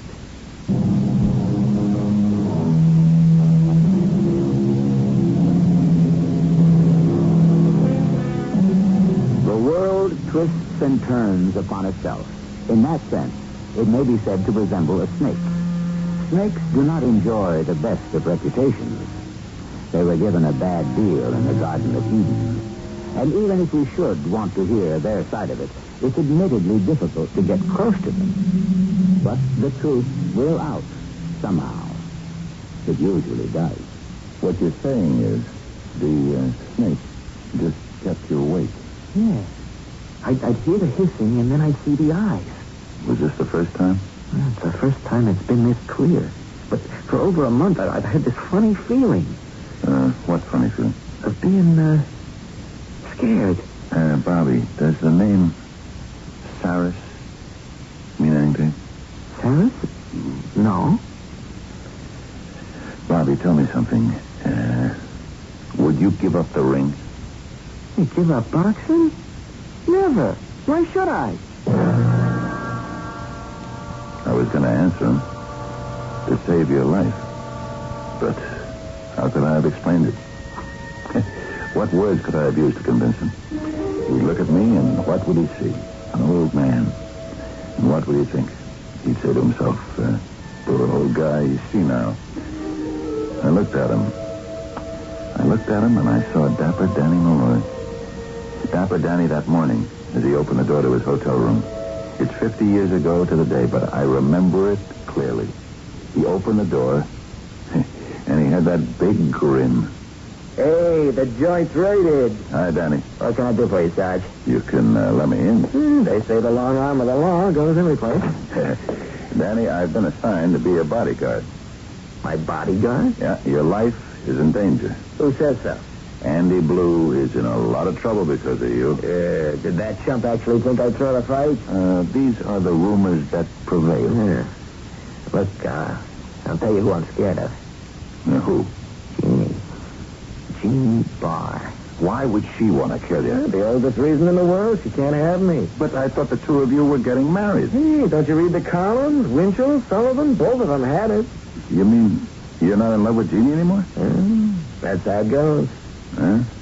Well, you're gonna need a bodyguard. Oh, you didn't get here a minute too soon. Well, hello, Jeannie, honey. Don't you Jeannie honey me. What's that item in the columns this morning? I guess I better not ask what item, huh? Who is Ruth Ann Wentworth? Well, if you read the society pages, you'd know she's the most beautiful daughter of the 16th richest man in the world. And she's going to marry you. Jeannie, honey, between you and me, could she be better? You belong to me. Now, Jeannie, we never made We never what? Made any promises? Did we have to? Didn't we both understand? What do we both understand? We understood that you were the prettiest chorus girl on Broadway. I was the up-and-coming fighter. We both have the same publicity guy, and what he did was great for both of us. Are you telling me it was just for the publicity? I'd have gone out with you even if it never got in the papers.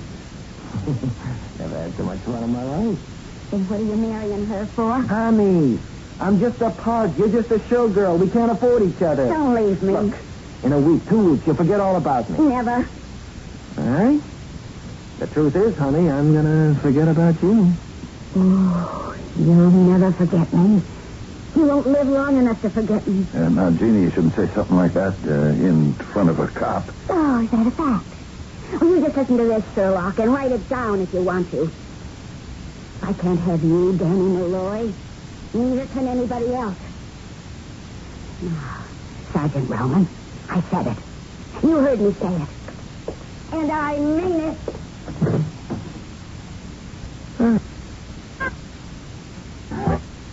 That's my problem, Jerry.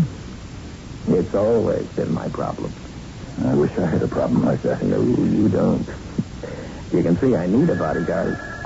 And who do you suppose this is? Dapper Danny Malloy, the next middleweight champion of the world, speaking. Ruth Ann, honey. Hey, I was just thinking of you. No, not just. Always. What's that? Wait, I'll check with my bodyguard. I'll explain later. Say, Jerry, I have to go out to lunch. Where you go, I go. We're going to have to work something out. Ruth Ann, baby, we're headed there now. There was Counselor's. I guess the richest restaurant in town. She was waiting for us at a table, this daughter of the 16th richest man in the world. She wasn't nearly as pretty as Jeannie, but then she didn't have to be. She was tall and thin, and she had big teeth and bad eyes. And she had this habit of saying, Absolutely marvelous. Utterly fantastic. On our honeymoon, Daddy will let us sail a yacht around the world. Well, that's just fantastic. What do you think, Jerry? I think it's fantastic. Oh, and I nearly forgot. I have a gift for you, Perfect. What is it? Open it and see. What is it? It's a solid gold serpent of Saris. Hmm? Isn't it fantastic? And it's utterly authentic. Daddy financed an archaeological expedition to Mesopotamia, and they brought this back. Well, what's it for? You can. It is a good luck charm. Ah. Saris was an ancient Chaldean god of athletics. Yeah? Saris? And the serpent is his sacred symbol.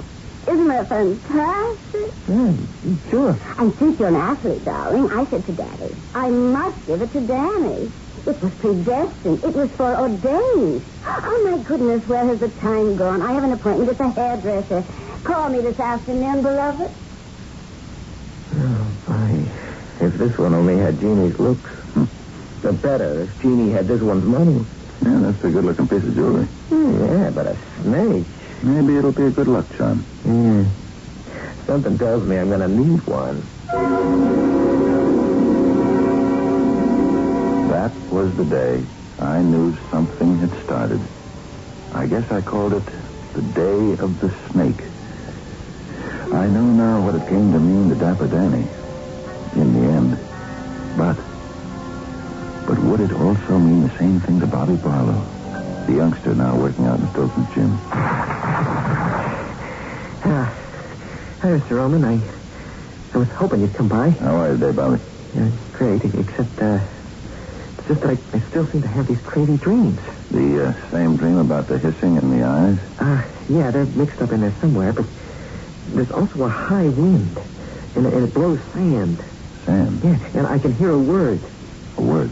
It's funny. You remember the other day you asked me if the name Saris meant anything to me? Yeah. Well, in my dream, I hear someone whisper that word. Saris. Saris. Saris.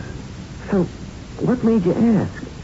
I've been doing a lot of reading since I retired from the department, and I came across this name, Saris. He was some ancient god of athletics. Well, you also asked me if I'd be willing to give up fighting. Now, why? Well, I know this sounds crazy, but if I were you, I'd think about it. This Scott Saris, I looked him up, and he was very jealous. Of who? Of other athletes. So maybe he's sending you these uncomfortable dreams as a warning to get off his turf, you might say. Mr. Roman, you know what that sounds like? Yeah. Yeah, it sounds as if I'm crazy. Well, you said it. I didn't. No, but you thought it. Polite as he was, I could still see his feelings expressed in his face. He thinks I'm crazy. What would he think if I told him the rest of it? I remember pretty well what I thought when Danny Malloy told me the rest of it. I'd never before seen Danny frightened. Have a bad night? Yeah, I had this dream. About what? I don't know if I should tell you, but I have to tell someone.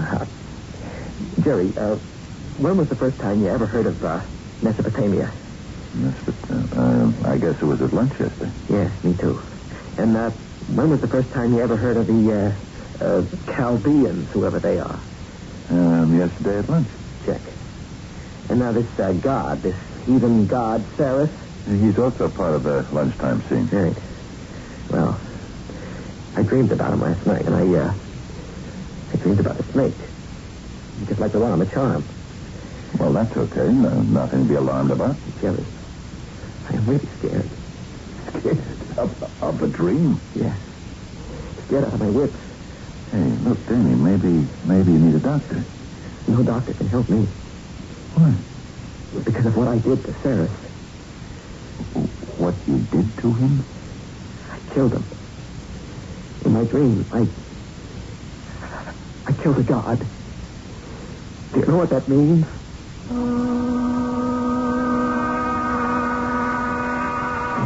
We can well imagine. But it was only a dream. Why should he take it seriously? And besides, this is a completely forgotten god from remote antiquity. And Danny Malloy is a realistic young man with his head well secured on his shoulders.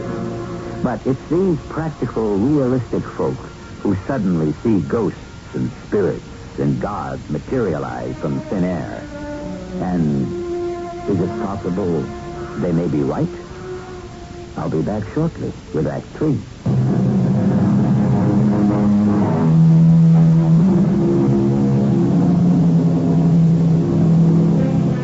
Dapper Danny Malloy was a middleweight boxer who died in 1930. Bobby Barlow is a middleweight boxer who was born in 1955. They are not related in any way. Dapper Danny was raised in New York City. Bobby Barlow spent most of his life in Spokane, Washington, the width of a continent away. And yet they seem to share the same dream. Or should we say, nightmare. Exactly the same. A retired cop, Lieutenant Jerry Roman, is the bridge between them. I killed him, Jerry. In my dream, I killed the god Saris. Do you know what that means? Now, hold on, Danny. Just relax. The way it happened, it's 1,000 years ago. No, more. 2,000 years ago. Well, what's 2,000 years ago? The festival. The thing, the celebration for the god Saris. All right. Come on. There's this big wide open field. And there's altars all over the place. Altars? Yeah, they don't look like the kind you'd see in a church today. They're full of fire and smoke because of the sacrifice. And there's this music. The place is jammed with people. Everybody's wearing a kind of nightgown, except some guys like me. Yeah, what are you wearing? Nothing. Oh, well, lots of people have dreams like that. Suddenly you're out in the street and you don't have anything on. It's supposed to mean something, but I don't know quite what. The reason that I'm wearing nothing is because I'm an athlete. And this is the Festival of Saris. There's all kinds of events. You know what I mean? It's like a track meet. Yeah? And then there's this event, the one I've gone there for. Some guy blows a horn. There's this big announcement. Subjects of the god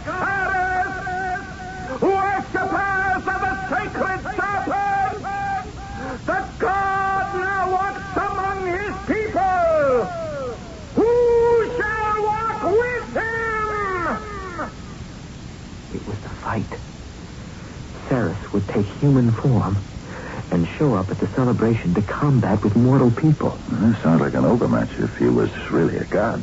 Year after year, nobody would have the nerve to challenge him. But suddenly, something took hold of me. And when the trumpet sounded again, I knew what I would say. I challenge the god Ceres and the sacred snake. I want to tell you, Jerry, that crowd, all of them thousands of people, they went still. And he came at me. You mean they had boxing way back then? Well, it was a little bit of everything. Boxing, wrestling, judo, karate, you name it, we tried it. So how did it go? Well, it's supposed to go to a finish, till one of us is killed. You're allowed to stop to wipe the blood from your eyes. And while we stopped for that, I could hear this voice say to me, now, this time it was a whisper. You fool! You have dedicated yourself to be a sacrifice. Do you mean to kill the god Ceres? He will exact a frightful revenge. Not just today, but throughout eternity. I heard that voice so clear. I should have thrown the fight. I would have gone to paradise as a hero, but I couldn't. God or no God, I was going to lay him out. You know me, Jerry. You see me fight. I don't go into the tank for anybody. Yeah, I know. Well, I knocked him around for a while. He should have called it quits, but he didn't. He couldn't. And finally, he fell down. Dead. But if the Ceres was a god, how could he die? Just like you and me. The only difference is they come back to life. Huh? I want to tell you, that crowd was quiet. And then there was a voice that I don't know where it came from, but this time it was loud and clear. You fool, you blundering mortal fool. You have defied Ceres. Now you must die. And you will die forever, throughout eternity. The sacred snake shall kill you. Yeah, this sacred snake. The snake. It was the color of gold. And it was big. And it came toward me. I wanted to run, but I couldn't do anything. I could only stand there. And then, finally, it stopped. It couldn't have been more than a foot away. And it raised its head higher and higher until its eyes were looking straight into mine. Danny, just take it easy. I don't know what happened. I felt myself go numb all over as if I'd just been bitten. Did the snake bite you? Oh, it was able to look the poison into me. I felt paralyzed. There was this terrific pain. And just when I knew I couldn't stand it anymore, I blacked out or I woke up. That was some dream. No, it wasn't a dream. It wasn't? I was there. Listen, Danny. Danny. Did you ever get the feeling that you were in a certain place at a certain time? You didn't know where, you didn't know when, but you were there? Danny, you know what I think? It's your conscience bothering you about Jeannie. Yeah? Sure. Along comes Ruth Ann and gives you this charm. It's a snake, right? Yeah. A gold snake. And it's, it tells the tale. What tale? A snake supposed to mean a double cross. Jerry, Ceres is after me. That's what it's all about. Oh, come on. You don't really believe that, do you? She's gonna get me. Who? Who are we talking about? Ceres. Come on. Don't worry about a thing. I'll stick to you like a leech. You can't help me, Jerry. Nobody can. No one was ever able to help me. He always got me. He always got you? He's been after me before. He's gotten to me before. He'll get me now. And he'll keep getting me. Forever. Yeah. You know what I think you need? A good workout. No. I'm tired. I think I'll take a nap. He went into the bedroom, stretched out, closed his eyes, and he never opened them again, as far as anyone knows. When I went in to check on him an hour or so later, he was dead. Inspector, nobody could have gotten past me. But he's dead. I know that. Poisoned. Inspector, I had dinner with him last night. We ate the same thing. Are you sure? Positive. This morning we had breakfast. Where? Room service sent it up. There was a tray with some juice, eggs, toast, coffee, bacon, butter, jam. There was sugar, cream. Yeah, leftovers of all that have been checked out for the poison. There's no sign of it. Inspector Carey. Who? Andy Blue. We'll get a statement. Andy Blue turned himself in. He wants to confess.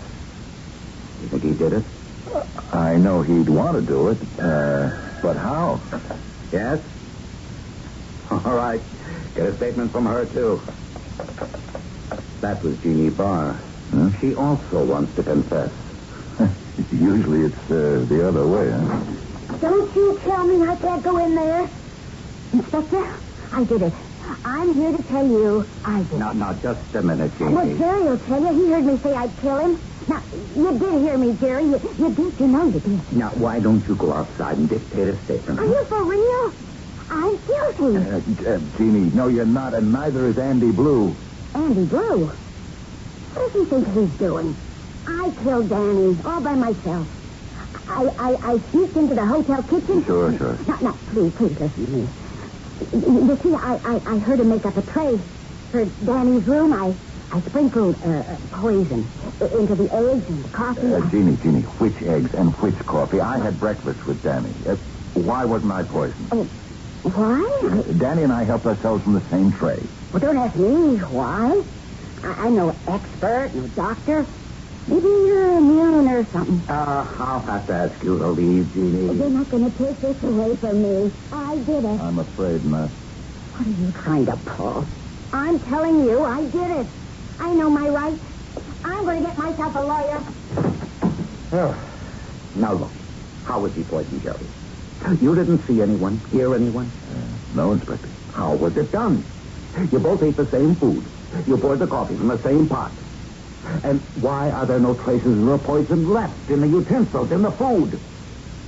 Do you have any ideas, Jerry? No, Inspector. None at all.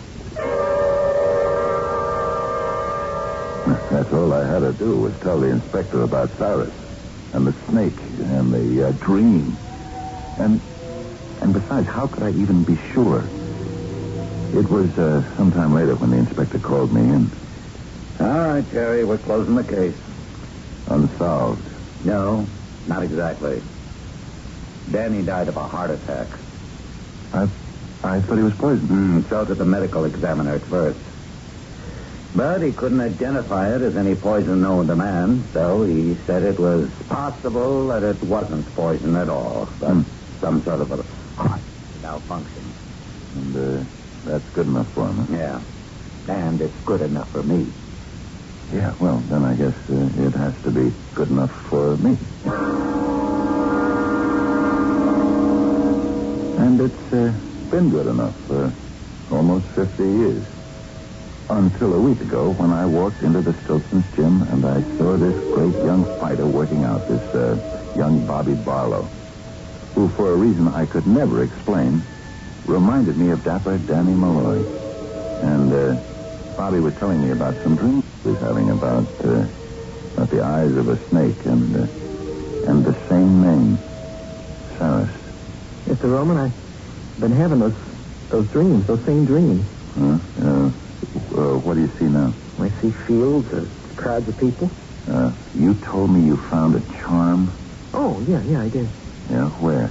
Well, I don't know where. It just came across it in the drawer. This charm, is it made of gold? Yeah. How did you know? Is it in the form of a snake? Well, yeah. Here it is, in my pocket. But how would you know a thing like that? I took a deep breath. I told him the story from the beginning to end. I left nothing out. I finished by saying, listen, Bobby, Maybe this God Cyrus will be satisfied if you gave up fighting.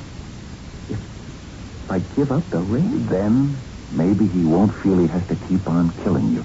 Bobby, if you hang up the gloves, then he can believe he's the greatest fighter in the world, huh? But this is... I know it's hard to believe. Do you believe it, Mr. Roman? Yes. Bobby, I believe it.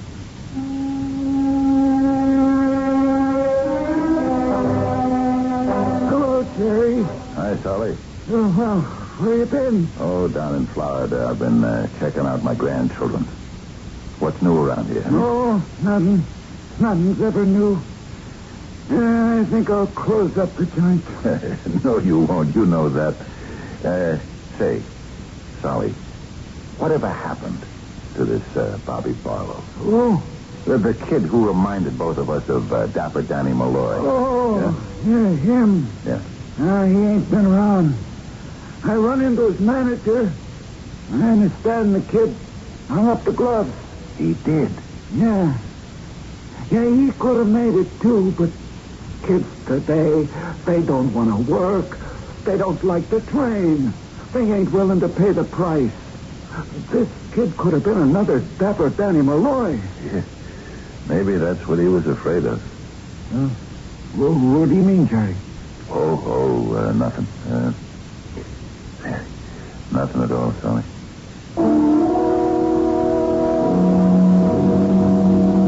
Nothing or everything.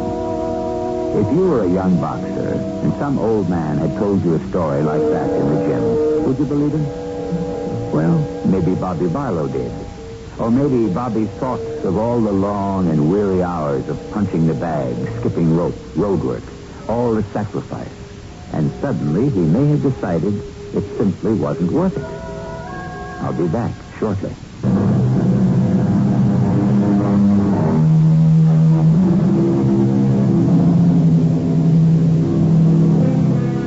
We hear the tales of the ancient gods, and we smile at them as fairy tales. But we must remember these were the true gods for people who founded the principles of our civilization. Because these gods are now out of fashion doesn't mean they have necessarily lost all their power. And so, in consideration of all these facts, one can only suggest prudence and caution, which is good advice in any event. Our cast included Fred Gwynn, Russell Horton, E.D. Juster, and Ray Owen. The entire production was under the direction of Hyman Brown. Radio Mystery Theater was sponsored in part by True Value Hardware Stores and ARM, Allergy Relief Medicine. This is E.G. Marshall inviting you to return to our Mystery Theater for another adventure in the macabre. Until next time, pleasant dreams.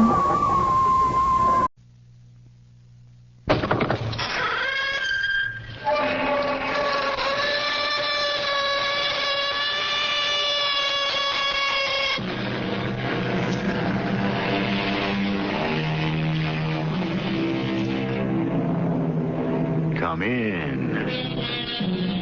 Welcome. I'm E.G. Marshall. Love, said a lady named Madame de Stael, is the whole history of a woman's life. But it's only an episode in the life of a man. Of course, she said it almost 200 years ago, and women are supposed to have changed since then. But, as another French philosopher said, the more things change, the more they remain the same. We've got the evidence, Mrs. Davis. I don't care. I'm innocent. Who was your accomplice? I don't have any. I didn't do anything. Who was with you? Don't hammer at me. I've had enough. You haven't had anything yet, Mrs. Davis. You're on your way to jail. What do you want? Information. I don't have any. Okay. Sit in jail for the rest of your life.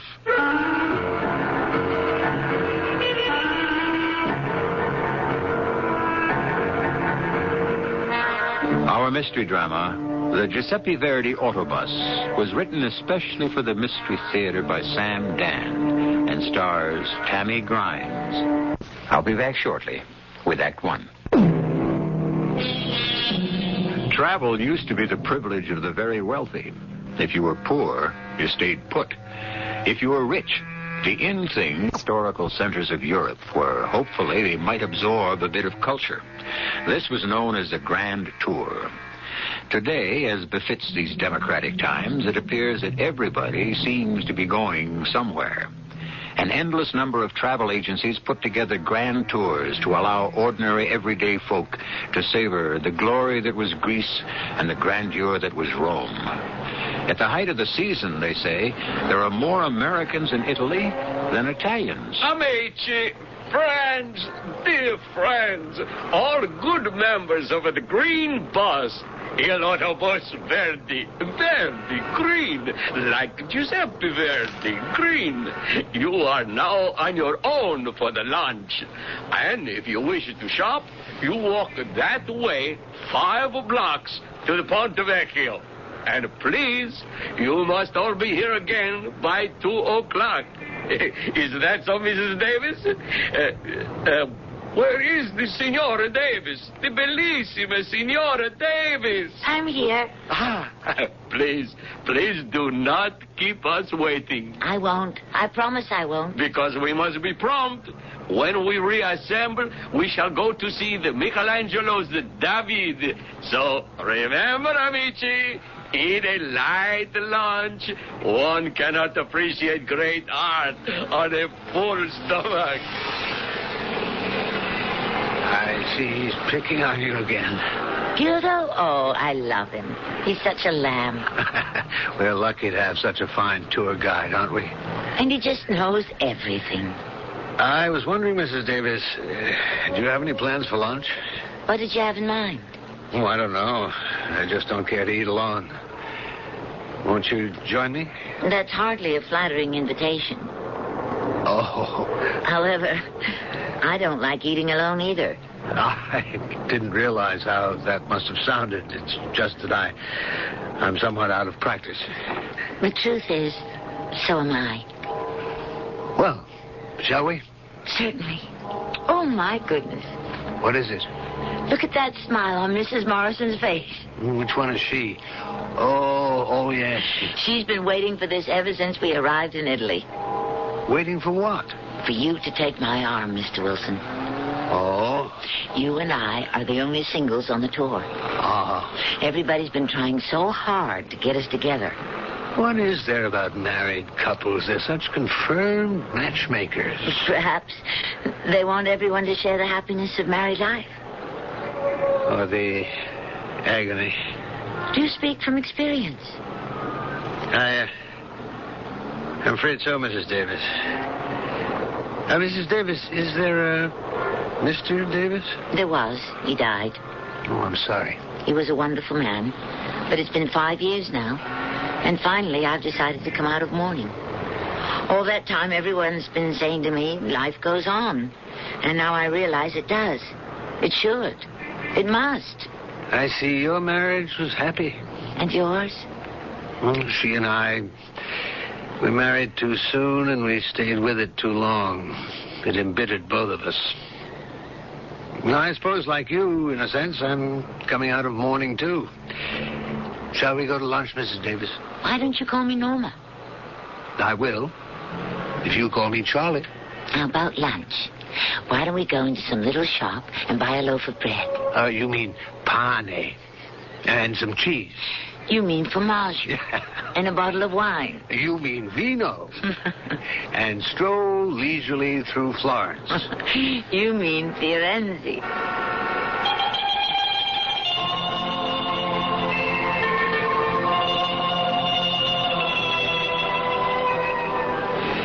Green Bus, Il Autobus Giuseppe Verdi. Everyone here. Signora Davis. So prompt. You are here the first one. You and Mr. Wilson. You did no shopping, I see, Mrs. Davis. You can really get the same bargains at home. I didn't come all the way to Italy just to shop. Of course not. I'm sure you found far more interesting things to do. You and Mr. Wilson. Mrs. Davis, One moment. Gildo, I won't be late. I'm just going up to my room for a sweater. No, I only wish to say I have a letter for you. Oh, thank you. It's from my sister. Only good news, I hope. I don't have to read it. I know exactly what's in it. Is that true? How? I can read Maudie like a book. She's so nervous and excited. I can tell by the way she writes the address. Why is she nervous and excited? She's scared stiff about my making this trip. She's nervous and excited because she's afraid I'll meet a fortune hunter who'll steal all my money. And have you met someone? I may have, Gildo. I may have.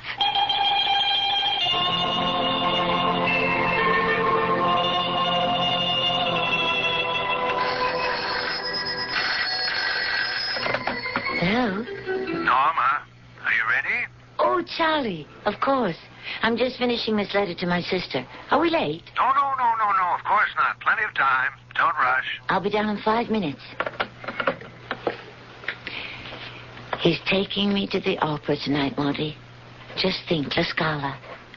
Oh, he's so wonderful. Kind, sympathetic, and so handsome. Tall, slender, so distinguished looking. What more could I want in a man? You don't mind taking the time? Of course not. I have such a large family. I think that's wonderful. I miss that. There's just my sister Maudie and me. Well, Maudie and her husband Paul. Do they have children? No. And I didn't either. You mean there are no aunts, uncles, cousins? No one. I'm going to have to spend a full day buying gifts. You'll just have to help me. I'd love to. Norma, darling, go through this list with me and see what ideas you can come up with. Did you mean that? Of course I do. I haven't the least notion of what to buy for whom. Did you mean what you just called me? What did I just call you? Oh. Darling. Yes. Yes, I meant that.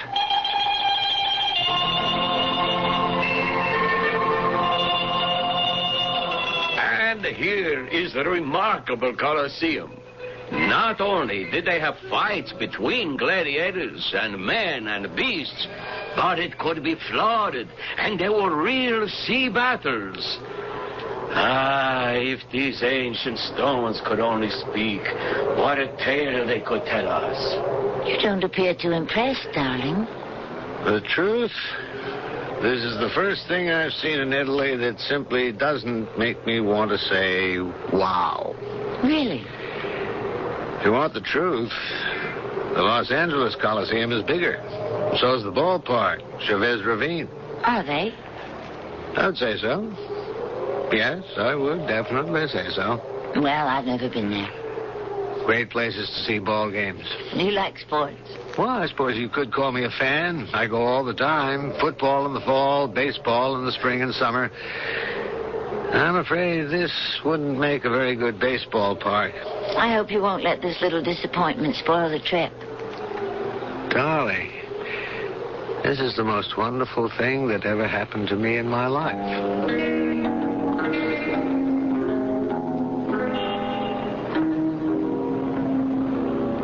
Shall I order? Oh, please let me. I want to see if I can do it in Italian. Ah, you mean Italiano, darling. Oh, be my guest. Here he comes. Camerieri. Ah, prego. Duo cappuccino. See him give you that nod? I'm sure he thinks you're a native. So, this is the fabulous Via Veneto. And here you are about to sip your coffee at a sidewalk cafe on one of the most famous streets in the world. It's a far cry from Dayton, Ohio. Where are all the celebrities? I'm told the place is encrusted with them. Oh, probably sitting all around you, strolling past you along the sidewalk. I feel so giddy. Giddy? Well, so unlike myself. That is, unlike the self I've been this past 5 years. I feel so young, so alive. How do you account for it? Probably the air and the wine. Oh, is that all? I was hoping you'd say the company. Oh, darling. Without the company, there'd be nothing. Charlie, I'm going to do something mad. Do you mind? No, of course not. That gentleman sitting at the next table to my left, the very portly one. Yeah, well, what about him? Who do you suppose he is? Well, I guess he could be anyone. I'm almost positive. He's a famous film director. I'm going to find out. What? How? Ask him, of course. Sir? Excuse me. Are you a celebrity? Well, I hope so. Back home in Sadler's Corners, Montana, I'm the mayor. Oh. I'm also the chief of police, the postmaster. Oh, and I'm also the druggist, the dog catcher, and the undertaker. Oh, I could tell you're a man of parts. See, you want to hold still a second? I'd like to snap your picture. Oh, my hair. I'd just like to have a shot of all the Americans I run into. Hold it. There. You and your husband enjoying the trip? No, we're not married. Well, in case you decide to take the step, come on out to Sadler's Corners. I'm also the justice of the peace.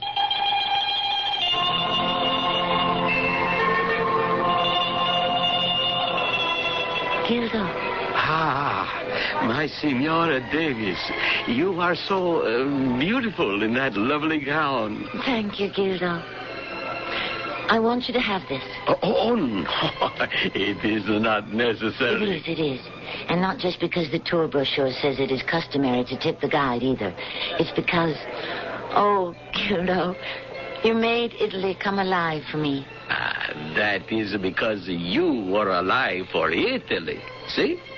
Everyone is dressed beautiful for the farewell banquet. But who is like my bellissima Senora Davis? You don't know. What a wonderful thing happened to me on this tour, Gildo. Although, why do I say that? I'm sure you do. I wish you so much happiness. There he is. He's talking with Mrs. Morrison. Oh, and he's giving me a signal. He wants me to come over and rescue him. Gildo, just think. We've already established private little secret signals. Perhaps you should go to it. I will. I just want to stand here for a moment and look at him. He's so tall, so straight, so good-looking. Oh, I love him. Do you, Carissima? Yes. I'm not a child. I'll tell you how old I am. Should you do that? I'm 41. I'm old enough not to lose my head like a silly schoolgirl. Silly schoolgirls lose their heads, but wise senoras lose their hearts. Then I've lost mine. Are you sure? Yes. Are you sure you have not lost your heart to Italy? I know what you mean, Gildo. It isn't the magic, the romance, the spell that this enchanted country cast on me. He'd be just as wonderful in Dayton, Ohio. Very well. As long as you are certain, then I approve. That's the third time he's sending the signal. I better go to him. Yes, darling. I'll come to your rescue. You may not know it yet, but there isn't anything in the world that I wouldn't do for you. There isn't anything in the world I wouldn't do for you. Well, you know what a statement like that is, don't you? Quite simply, it's a blank check. But should anybody give another person the absolute right to fill in any figure he pleases? I suppose it all depends on how much you have in your emotional account. I'll be back shortly with Act 2.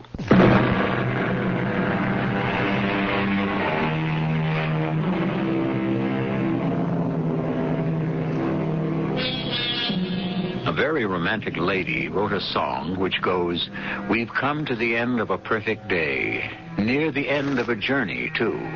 And memory has painted this perfect day with colors that never fade. And we find at the end of a perfect day the soul of a friend we've made." Well, we're concerned with a very romantic lady who has come to the end of a perfect day and a perfect journey and has really made a friend. Amici, all good friends of the Green Bus, il autobus Giuseppe Verdi. You should have the luggage outside of your door in 5 minutes. And then we must leave for the airport. Charlie, darling. Have you closed your suitcase yet? No. You promised you'd save my life. I was able to get everyone's presents in my luggage except these. Oh, no problem, dear. Oh, you sure? Are these packages too large? No, I can handle all three of them. Darling, I hate to impose. How can you use such a word? As a matter of fact, I even have more room. No. This will be just fine. That's my nephew Terry's present. And that's a music box for my Aunt Nell. I remember we bought that on the Isle of Capri. And in here is a sweater for my sister. I picked it out. I might just as well carry it. I can't wait to meet her. And will they be happy to meet you?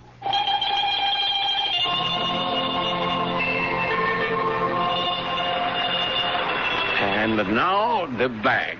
The nice green suitcase for my bellissima Signora Davis. Oh, thank you, Gildo. To think, this will be the last time I will check your luggage. I'll see you again, Gildo. No. But I threw my coin into the Trevi Fountain. That is nonsense for the tourists. Gildo, maybe Charlie and we could come back on our honeymoon. Carissima. We spoke about it. Then you shall be back. One day. Have a happy, lovely, and safe trip to the United States. Ladies and gentlemen, we have just landed at New York's John F. Kennedy Airport. The local time is 4:47 p.m. You better get on this line, darling. It looks shorter. All right. What do they do? Oh, most often nothing. The customs agent asks you if you have anything to declare. Well, I bought Monty a skirt and Paul some ties. Did it add up to $300? Oh, no. Then you don't have to declare anything. You get the first $300 free. So when he asks me if I want to declare something, then I answer no. I'll be right behind you. Charlie, do you mean you want me to come to your brother's house? You have to meet the family sometime. But so soon? Say, this line's really moving. Fellow must be in a hurry to go home. Next, please. Do you have anything to declare, miss? No. Did you buy anything while you were in Italy? Nothing that would add up to $300. Would you mind opening up your suitcase? For me? Yes, ma'am. But... Oh, do you object? Well, I can't imagine why you want to. Oh, I'm sure a lady like you would have nothing to worry about. I certainly do not. Where's my key? Here it is. Let me just turn the lock and... Thank you. Absolutely everything's in order. Well, what's in this package? I don't know. I'm not sure. I'm carrying it for this gentleman behind me who has no room in his valise. Did you say this was the one with the music boxes, Charlie? Charlie, where did he go? Which gentleman are you talking about, ma'am? The gentleman who was well, I'm sure he'll be right back. I see. Well, would you mind opening this package? Well, of course, See? I told you it was a music box. I was with him when he bought it. Open the lid, please. Of course. That's funny. It doesn't play. It should. Well, it doesn't play, ma'am, because there are no works inside. What are those? Those packets. Those cellophane packets.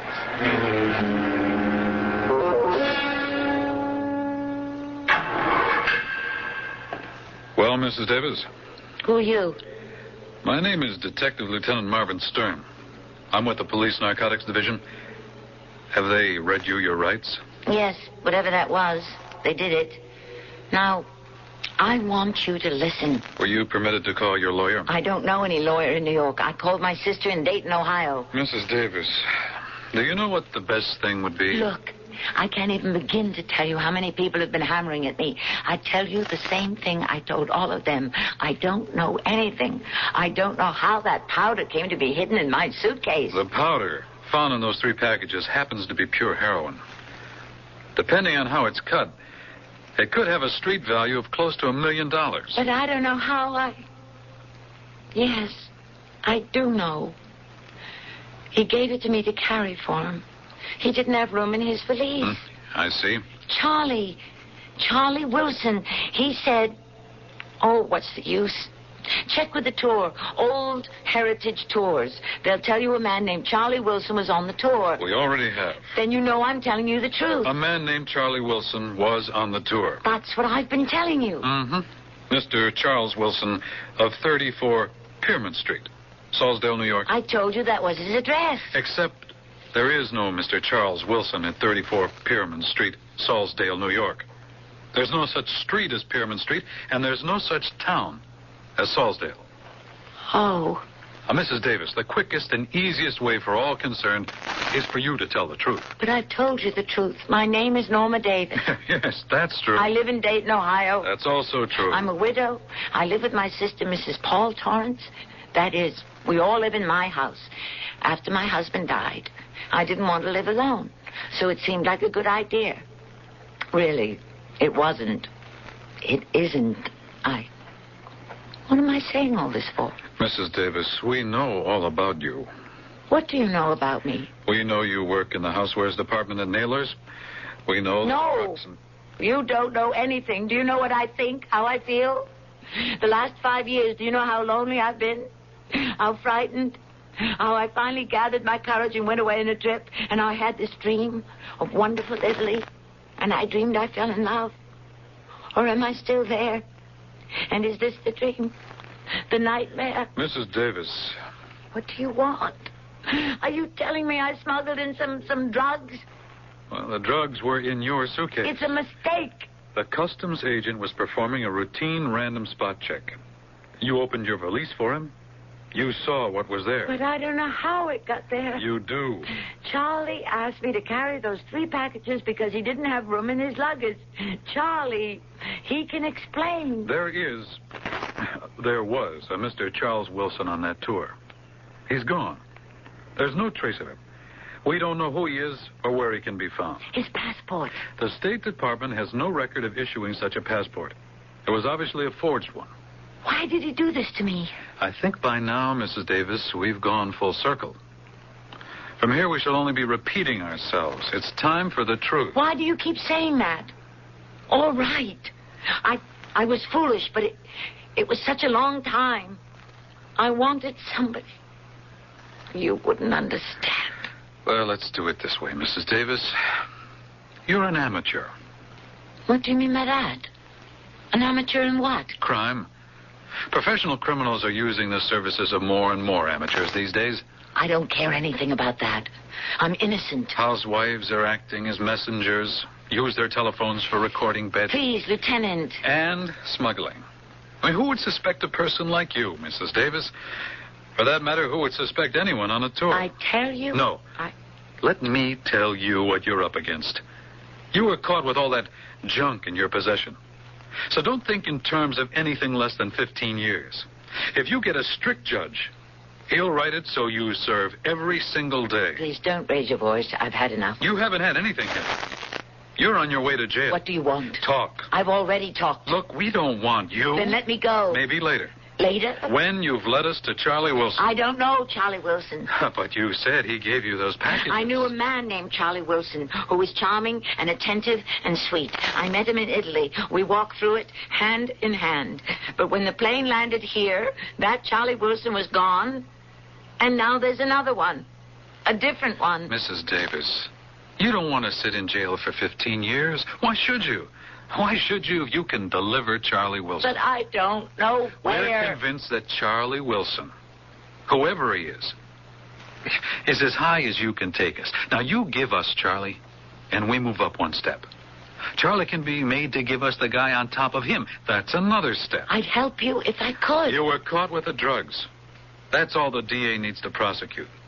He'll go on the stand and you'll say, what? The truth. I was carrying it for a friend. You were carrying it for a friend. Well, that's the oldest, most tired, and lamest excuse ever heard in a court of law. They won't even laugh. They might pity you. Why won't anyone believe it? How can anyone believe it? A man you don't know at all? I knew him very well. After all of 2 weeks? How much time do you need? When it's right? Well, obviously, this wasn't right. So anyhow, this man, he says to you, would you mind carrying some of my packages past customs in your luggage? Now, you claim that's what happened. Yes, that's exactly what happened. And you said, sure, okay, why not? Am I right? Yes. And the packages were already sealed and wrapped. Yes, they were. You're a grown, mature woman, Mrs. Davis. You were married once. You work in a large department store. You have some experience in the world. Now, you really didn't suspect anything? No, I didn't. And that's to be your story to the jury. What other story can I tell? A better one than that. I mean, do you expect a jury to believe that any woman could be such a fool? Oh, Lieutenant, you have no idea how foolish some women can be.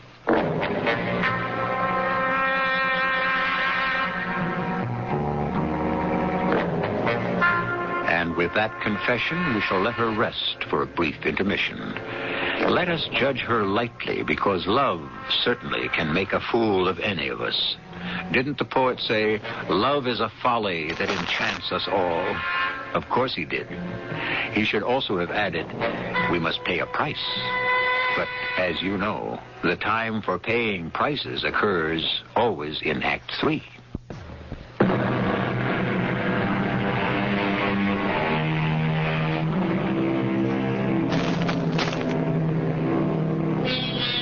It takes, we are told, as much time and trouble to pull down a falsehood as it does to build up a truth.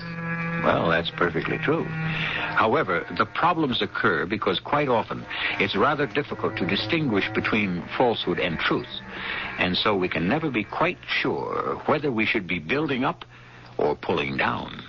Paul. Hello, Norma. Paul, you came here. Obviously. How is, where is Marty? How is Marty? How do you think? Can you imagine what this has done to her? I'm sorry. Where is Marty? Naturally home in bed. Doctor's been in. She's been sedated. She's resting calmly. I hope. Norma, how could you do a thing like this to us? Paul, Norma Davis of Dayton, Ohio, arrested for smuggling heroin. Paul, will you listen to me? What are you going to do? Lie about it? You were caught. It was in your suitcase. I did nothing wrong, Paul. How did that heroin or whatever get into your valise? I was indiscreet, that's all. I did someone a favor. A man? Yes. I warned you. Marty warned you. You were not only seduced by an adventurer, but by a criminal as well. Paul. You were always a headstrong girl, Norma. You never listened to good advice. You see where it's landed you? I'm sorry I've caused Marty such grief and made her ill. You should be. And now that I've said that, get out. What? You heard me. Get out of here.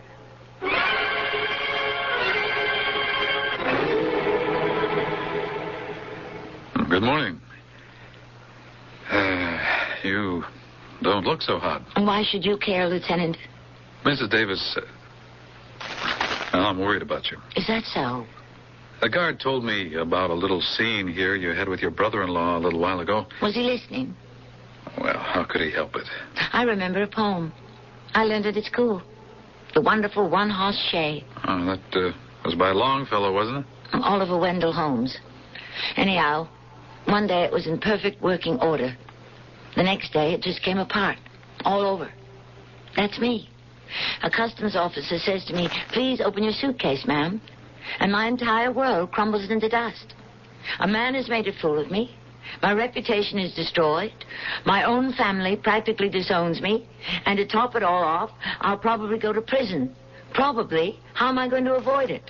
I'm sorry. I know you're innocent. Oh, please don't say that. You're changing tactics. Hard boil gets you nowhere, so now you'll become the nice, sympathetic cop. You'll seduce me into telling the truth. Seduce? It's a figure of speech, but it amounts to the same thing. Look, I'm sorry for you because win or lose, well, you got a bad deal. Even if a jury would find you innocent, there'll always be people who believe you were guilty. How well I know it. And there's one consolation. From now on, you'll know who your real friends are. I wonder why I was afraid to live alone after my husband died. I married him right after we finished school. I never worked. He did everything for me. He sheltered me, protected me. I put up with so much for my sister. And it's her husband's fault. If he were really a man, he would never stand for her nonsense. He's been assistant branch manager at Spofford Federal for almost 15 years. He'll never get promoted. But now he can justify it. And so can she.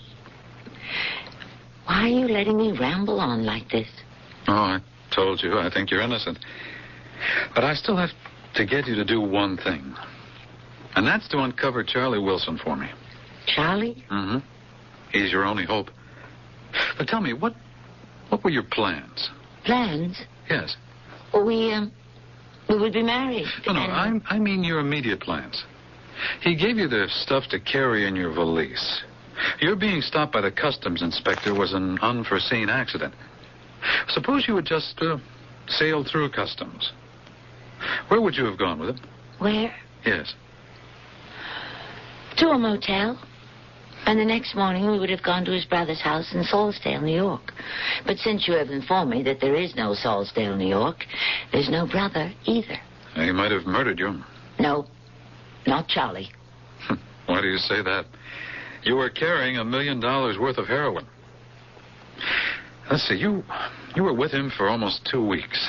In all that time, did he say anything that might give you a clue? No. Well, what did you talk about? It seems we talked about me. Yes. Maybe that's why I was so fascinated with him. We talked about me. Well, his accent. Eastern, Southern, Midwestern? No, it seemed to be the kind of speech you might hear anywhere. I told you what he looks like. I didn't know what more to tell you. I'm sure he's got a record. I know he's been fingerprinted and photographed. I know it's all on file somewhere. But where? Now, look, the two of you were supposed to be so much in love. Please. Didn't you at least take each other's picture? No, he didn't have a camera. And I don't believe in... Wait. Oh, what is it? There is a picture. Yes? Yes. We were sitting on the Via Veneto. That is, I got into a conversation with another man, a tourist, an American. And he said, let me take your picture. And he did. Okay, we're halfway home. Now, who was this American tourist? What's his name? I don't know his name. You don't know his... Well, then what good? But I do know he's the mayor of Sadler's Corners, Montana. I remember you. We were sitting on the old Via Veneto, and I heard you remark to the gentleman sitting next to you that I was probably some big Italian film director. That's right. So the two of you decided to come out here and avail yourselves of my services as a justice of the peace. No, not exactly. Oh, that's not what he told me when I spoke to him just the other day. You spoke to him? Yes, he gave me a call. I was mighty pleased. It was so nice to hear from folks you run into in a foreign country. He called you on the telephone? Yeah, didn't he tell you? He said you sure would like that picture I took of you. Oh. Yeah, so I sent it to him. You sent him the picture? Well, didn't he give it to me? Ask him if he's got the negative. Your Honor, do you have the negative? The negative? Oh, Lord bless you. If I kept hold of them negatives, I wouldn't have room to live in the house. Ask him where he sent the pictures. Where did you send it? Well, I've got the address right here. Let me see now. Charles Wilson, Kira, General Delivery, Los Angeles, California. General Delivery, Los Angeles. Everything's all right, isn't it? You are coming out here to let me marry you, aren't you? Yes, Your Honor. If I ever get married, I'll let you marry me. Goodbye. That means there's no picture. Los Angeles. He's in Los Angeles. You can send his description to Los Angeles. Oh, do you know how big Los Angeles is? But he's there now. The photograph was sent to him only the other day. Look, I want you to think, Norma. Think. About what? About Charlie Wilson. You spent almost 2 weeks in his company. He must have said something that would give him away. He didn't. I can't think of anything. Somewhere he must have let something drop. I can't remember. We simply have to bring in Charlie Wilson. But I don't know where or how to. Look, we have got to find him. He must have said something. You've got to start with the very first thing he ever said to you. And you're going to try to recall every single conversation. That's impossible. Anna, what were the first words he ever spoke to you? He said, I was wondering, do you have any plans for lunch? And I said, what did you have in mind? And he answered, Well, I don't know. I just don't care to eat alone. See? He didn't care to eat alone. From the very first, he used me. Now, you must try to recall every word. Let's get some cheese. You mean formaggio and wine? You mean vino. And stroll through Florence. You mean Firenze. That was in Florence. Then we went to Milan. And what did we talk about? Da Vinci's Last Supper and the opera at La Scala. And then in Rome, St. Peter's. No, he didn't say anything. The Spanish Steps, the Trevi Fountains, the Colosseum. I did all the talking. Then we left for Venice. And in all this time, he said nothing about himself. No, he was really awed by everything. You really can't help it. All that grandeur just overwhelms you. Actually, the only thing that didn't seem to impress him was the Colosseum. Oh, yeah? Why? Is that important? Well, I don't know. Just tell me why. Because, Yes? Because he's from Los Angeles. Oh, we already suspect that. We were standing there, and he said... If you want the truth, the ballpark in L.A. and the Los Angeles Coliseum are bigger. Great places to see a ball game. And I asked him, are you a sports fan? I go all the time. Football in the fall, baseball in the spring and summer. That's what he said. Okay, he goes to the ball games.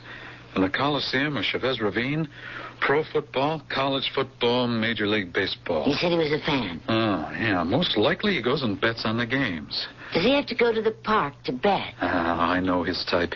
You find him in every city, at every Major League ballpark. They congregate in certain sections. They bet on everything. Balls, strikes. Could you send us a description to the Los Angeles police? We'll do better than that. We'll go there and have you pick him out.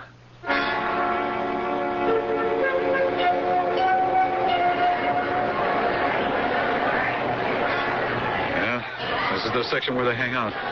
We've got the place filled with police detectives. If you point him out, he can't get away. Come on. Do you see him? It's difficult. Yeah, I know it's a long shot. You may be wrong. Maybe he isn't even in L.A. But it's all we have. Do you see him? Why do you keep asking? Wouldn't I tell you if... I don't know. Would you? After all, maybe you're still in love with him. Are you? No, I'm not. Not anymore. Yes. Yes, I do see him. The left aisle. Third row. The seat next to the post. The man in the gray jacket and blue slacks. But he's so ordinary looking. You described him as very handsome and distinguished. I realize that. I suppose we all look different in Italy. That's Charles Wilson.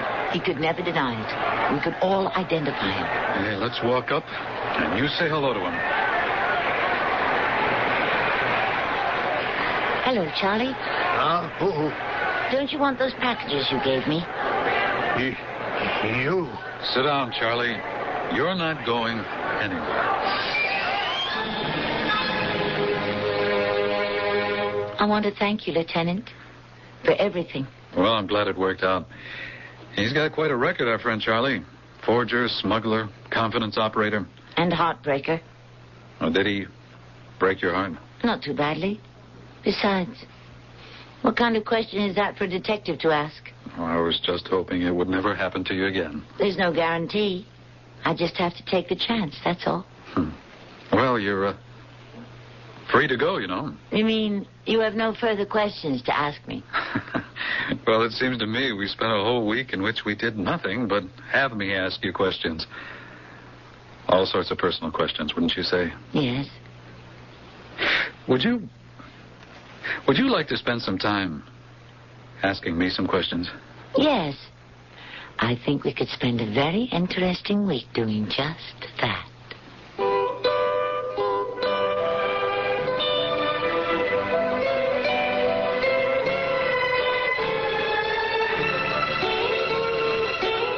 And they did.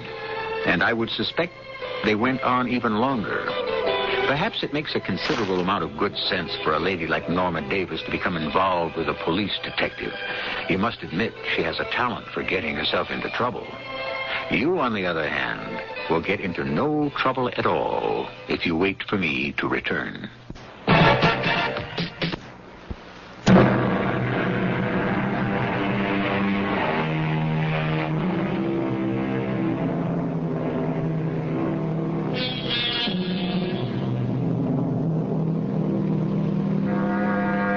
At first, great waves of immigrants swarmed to our shores as millions came here to find something new.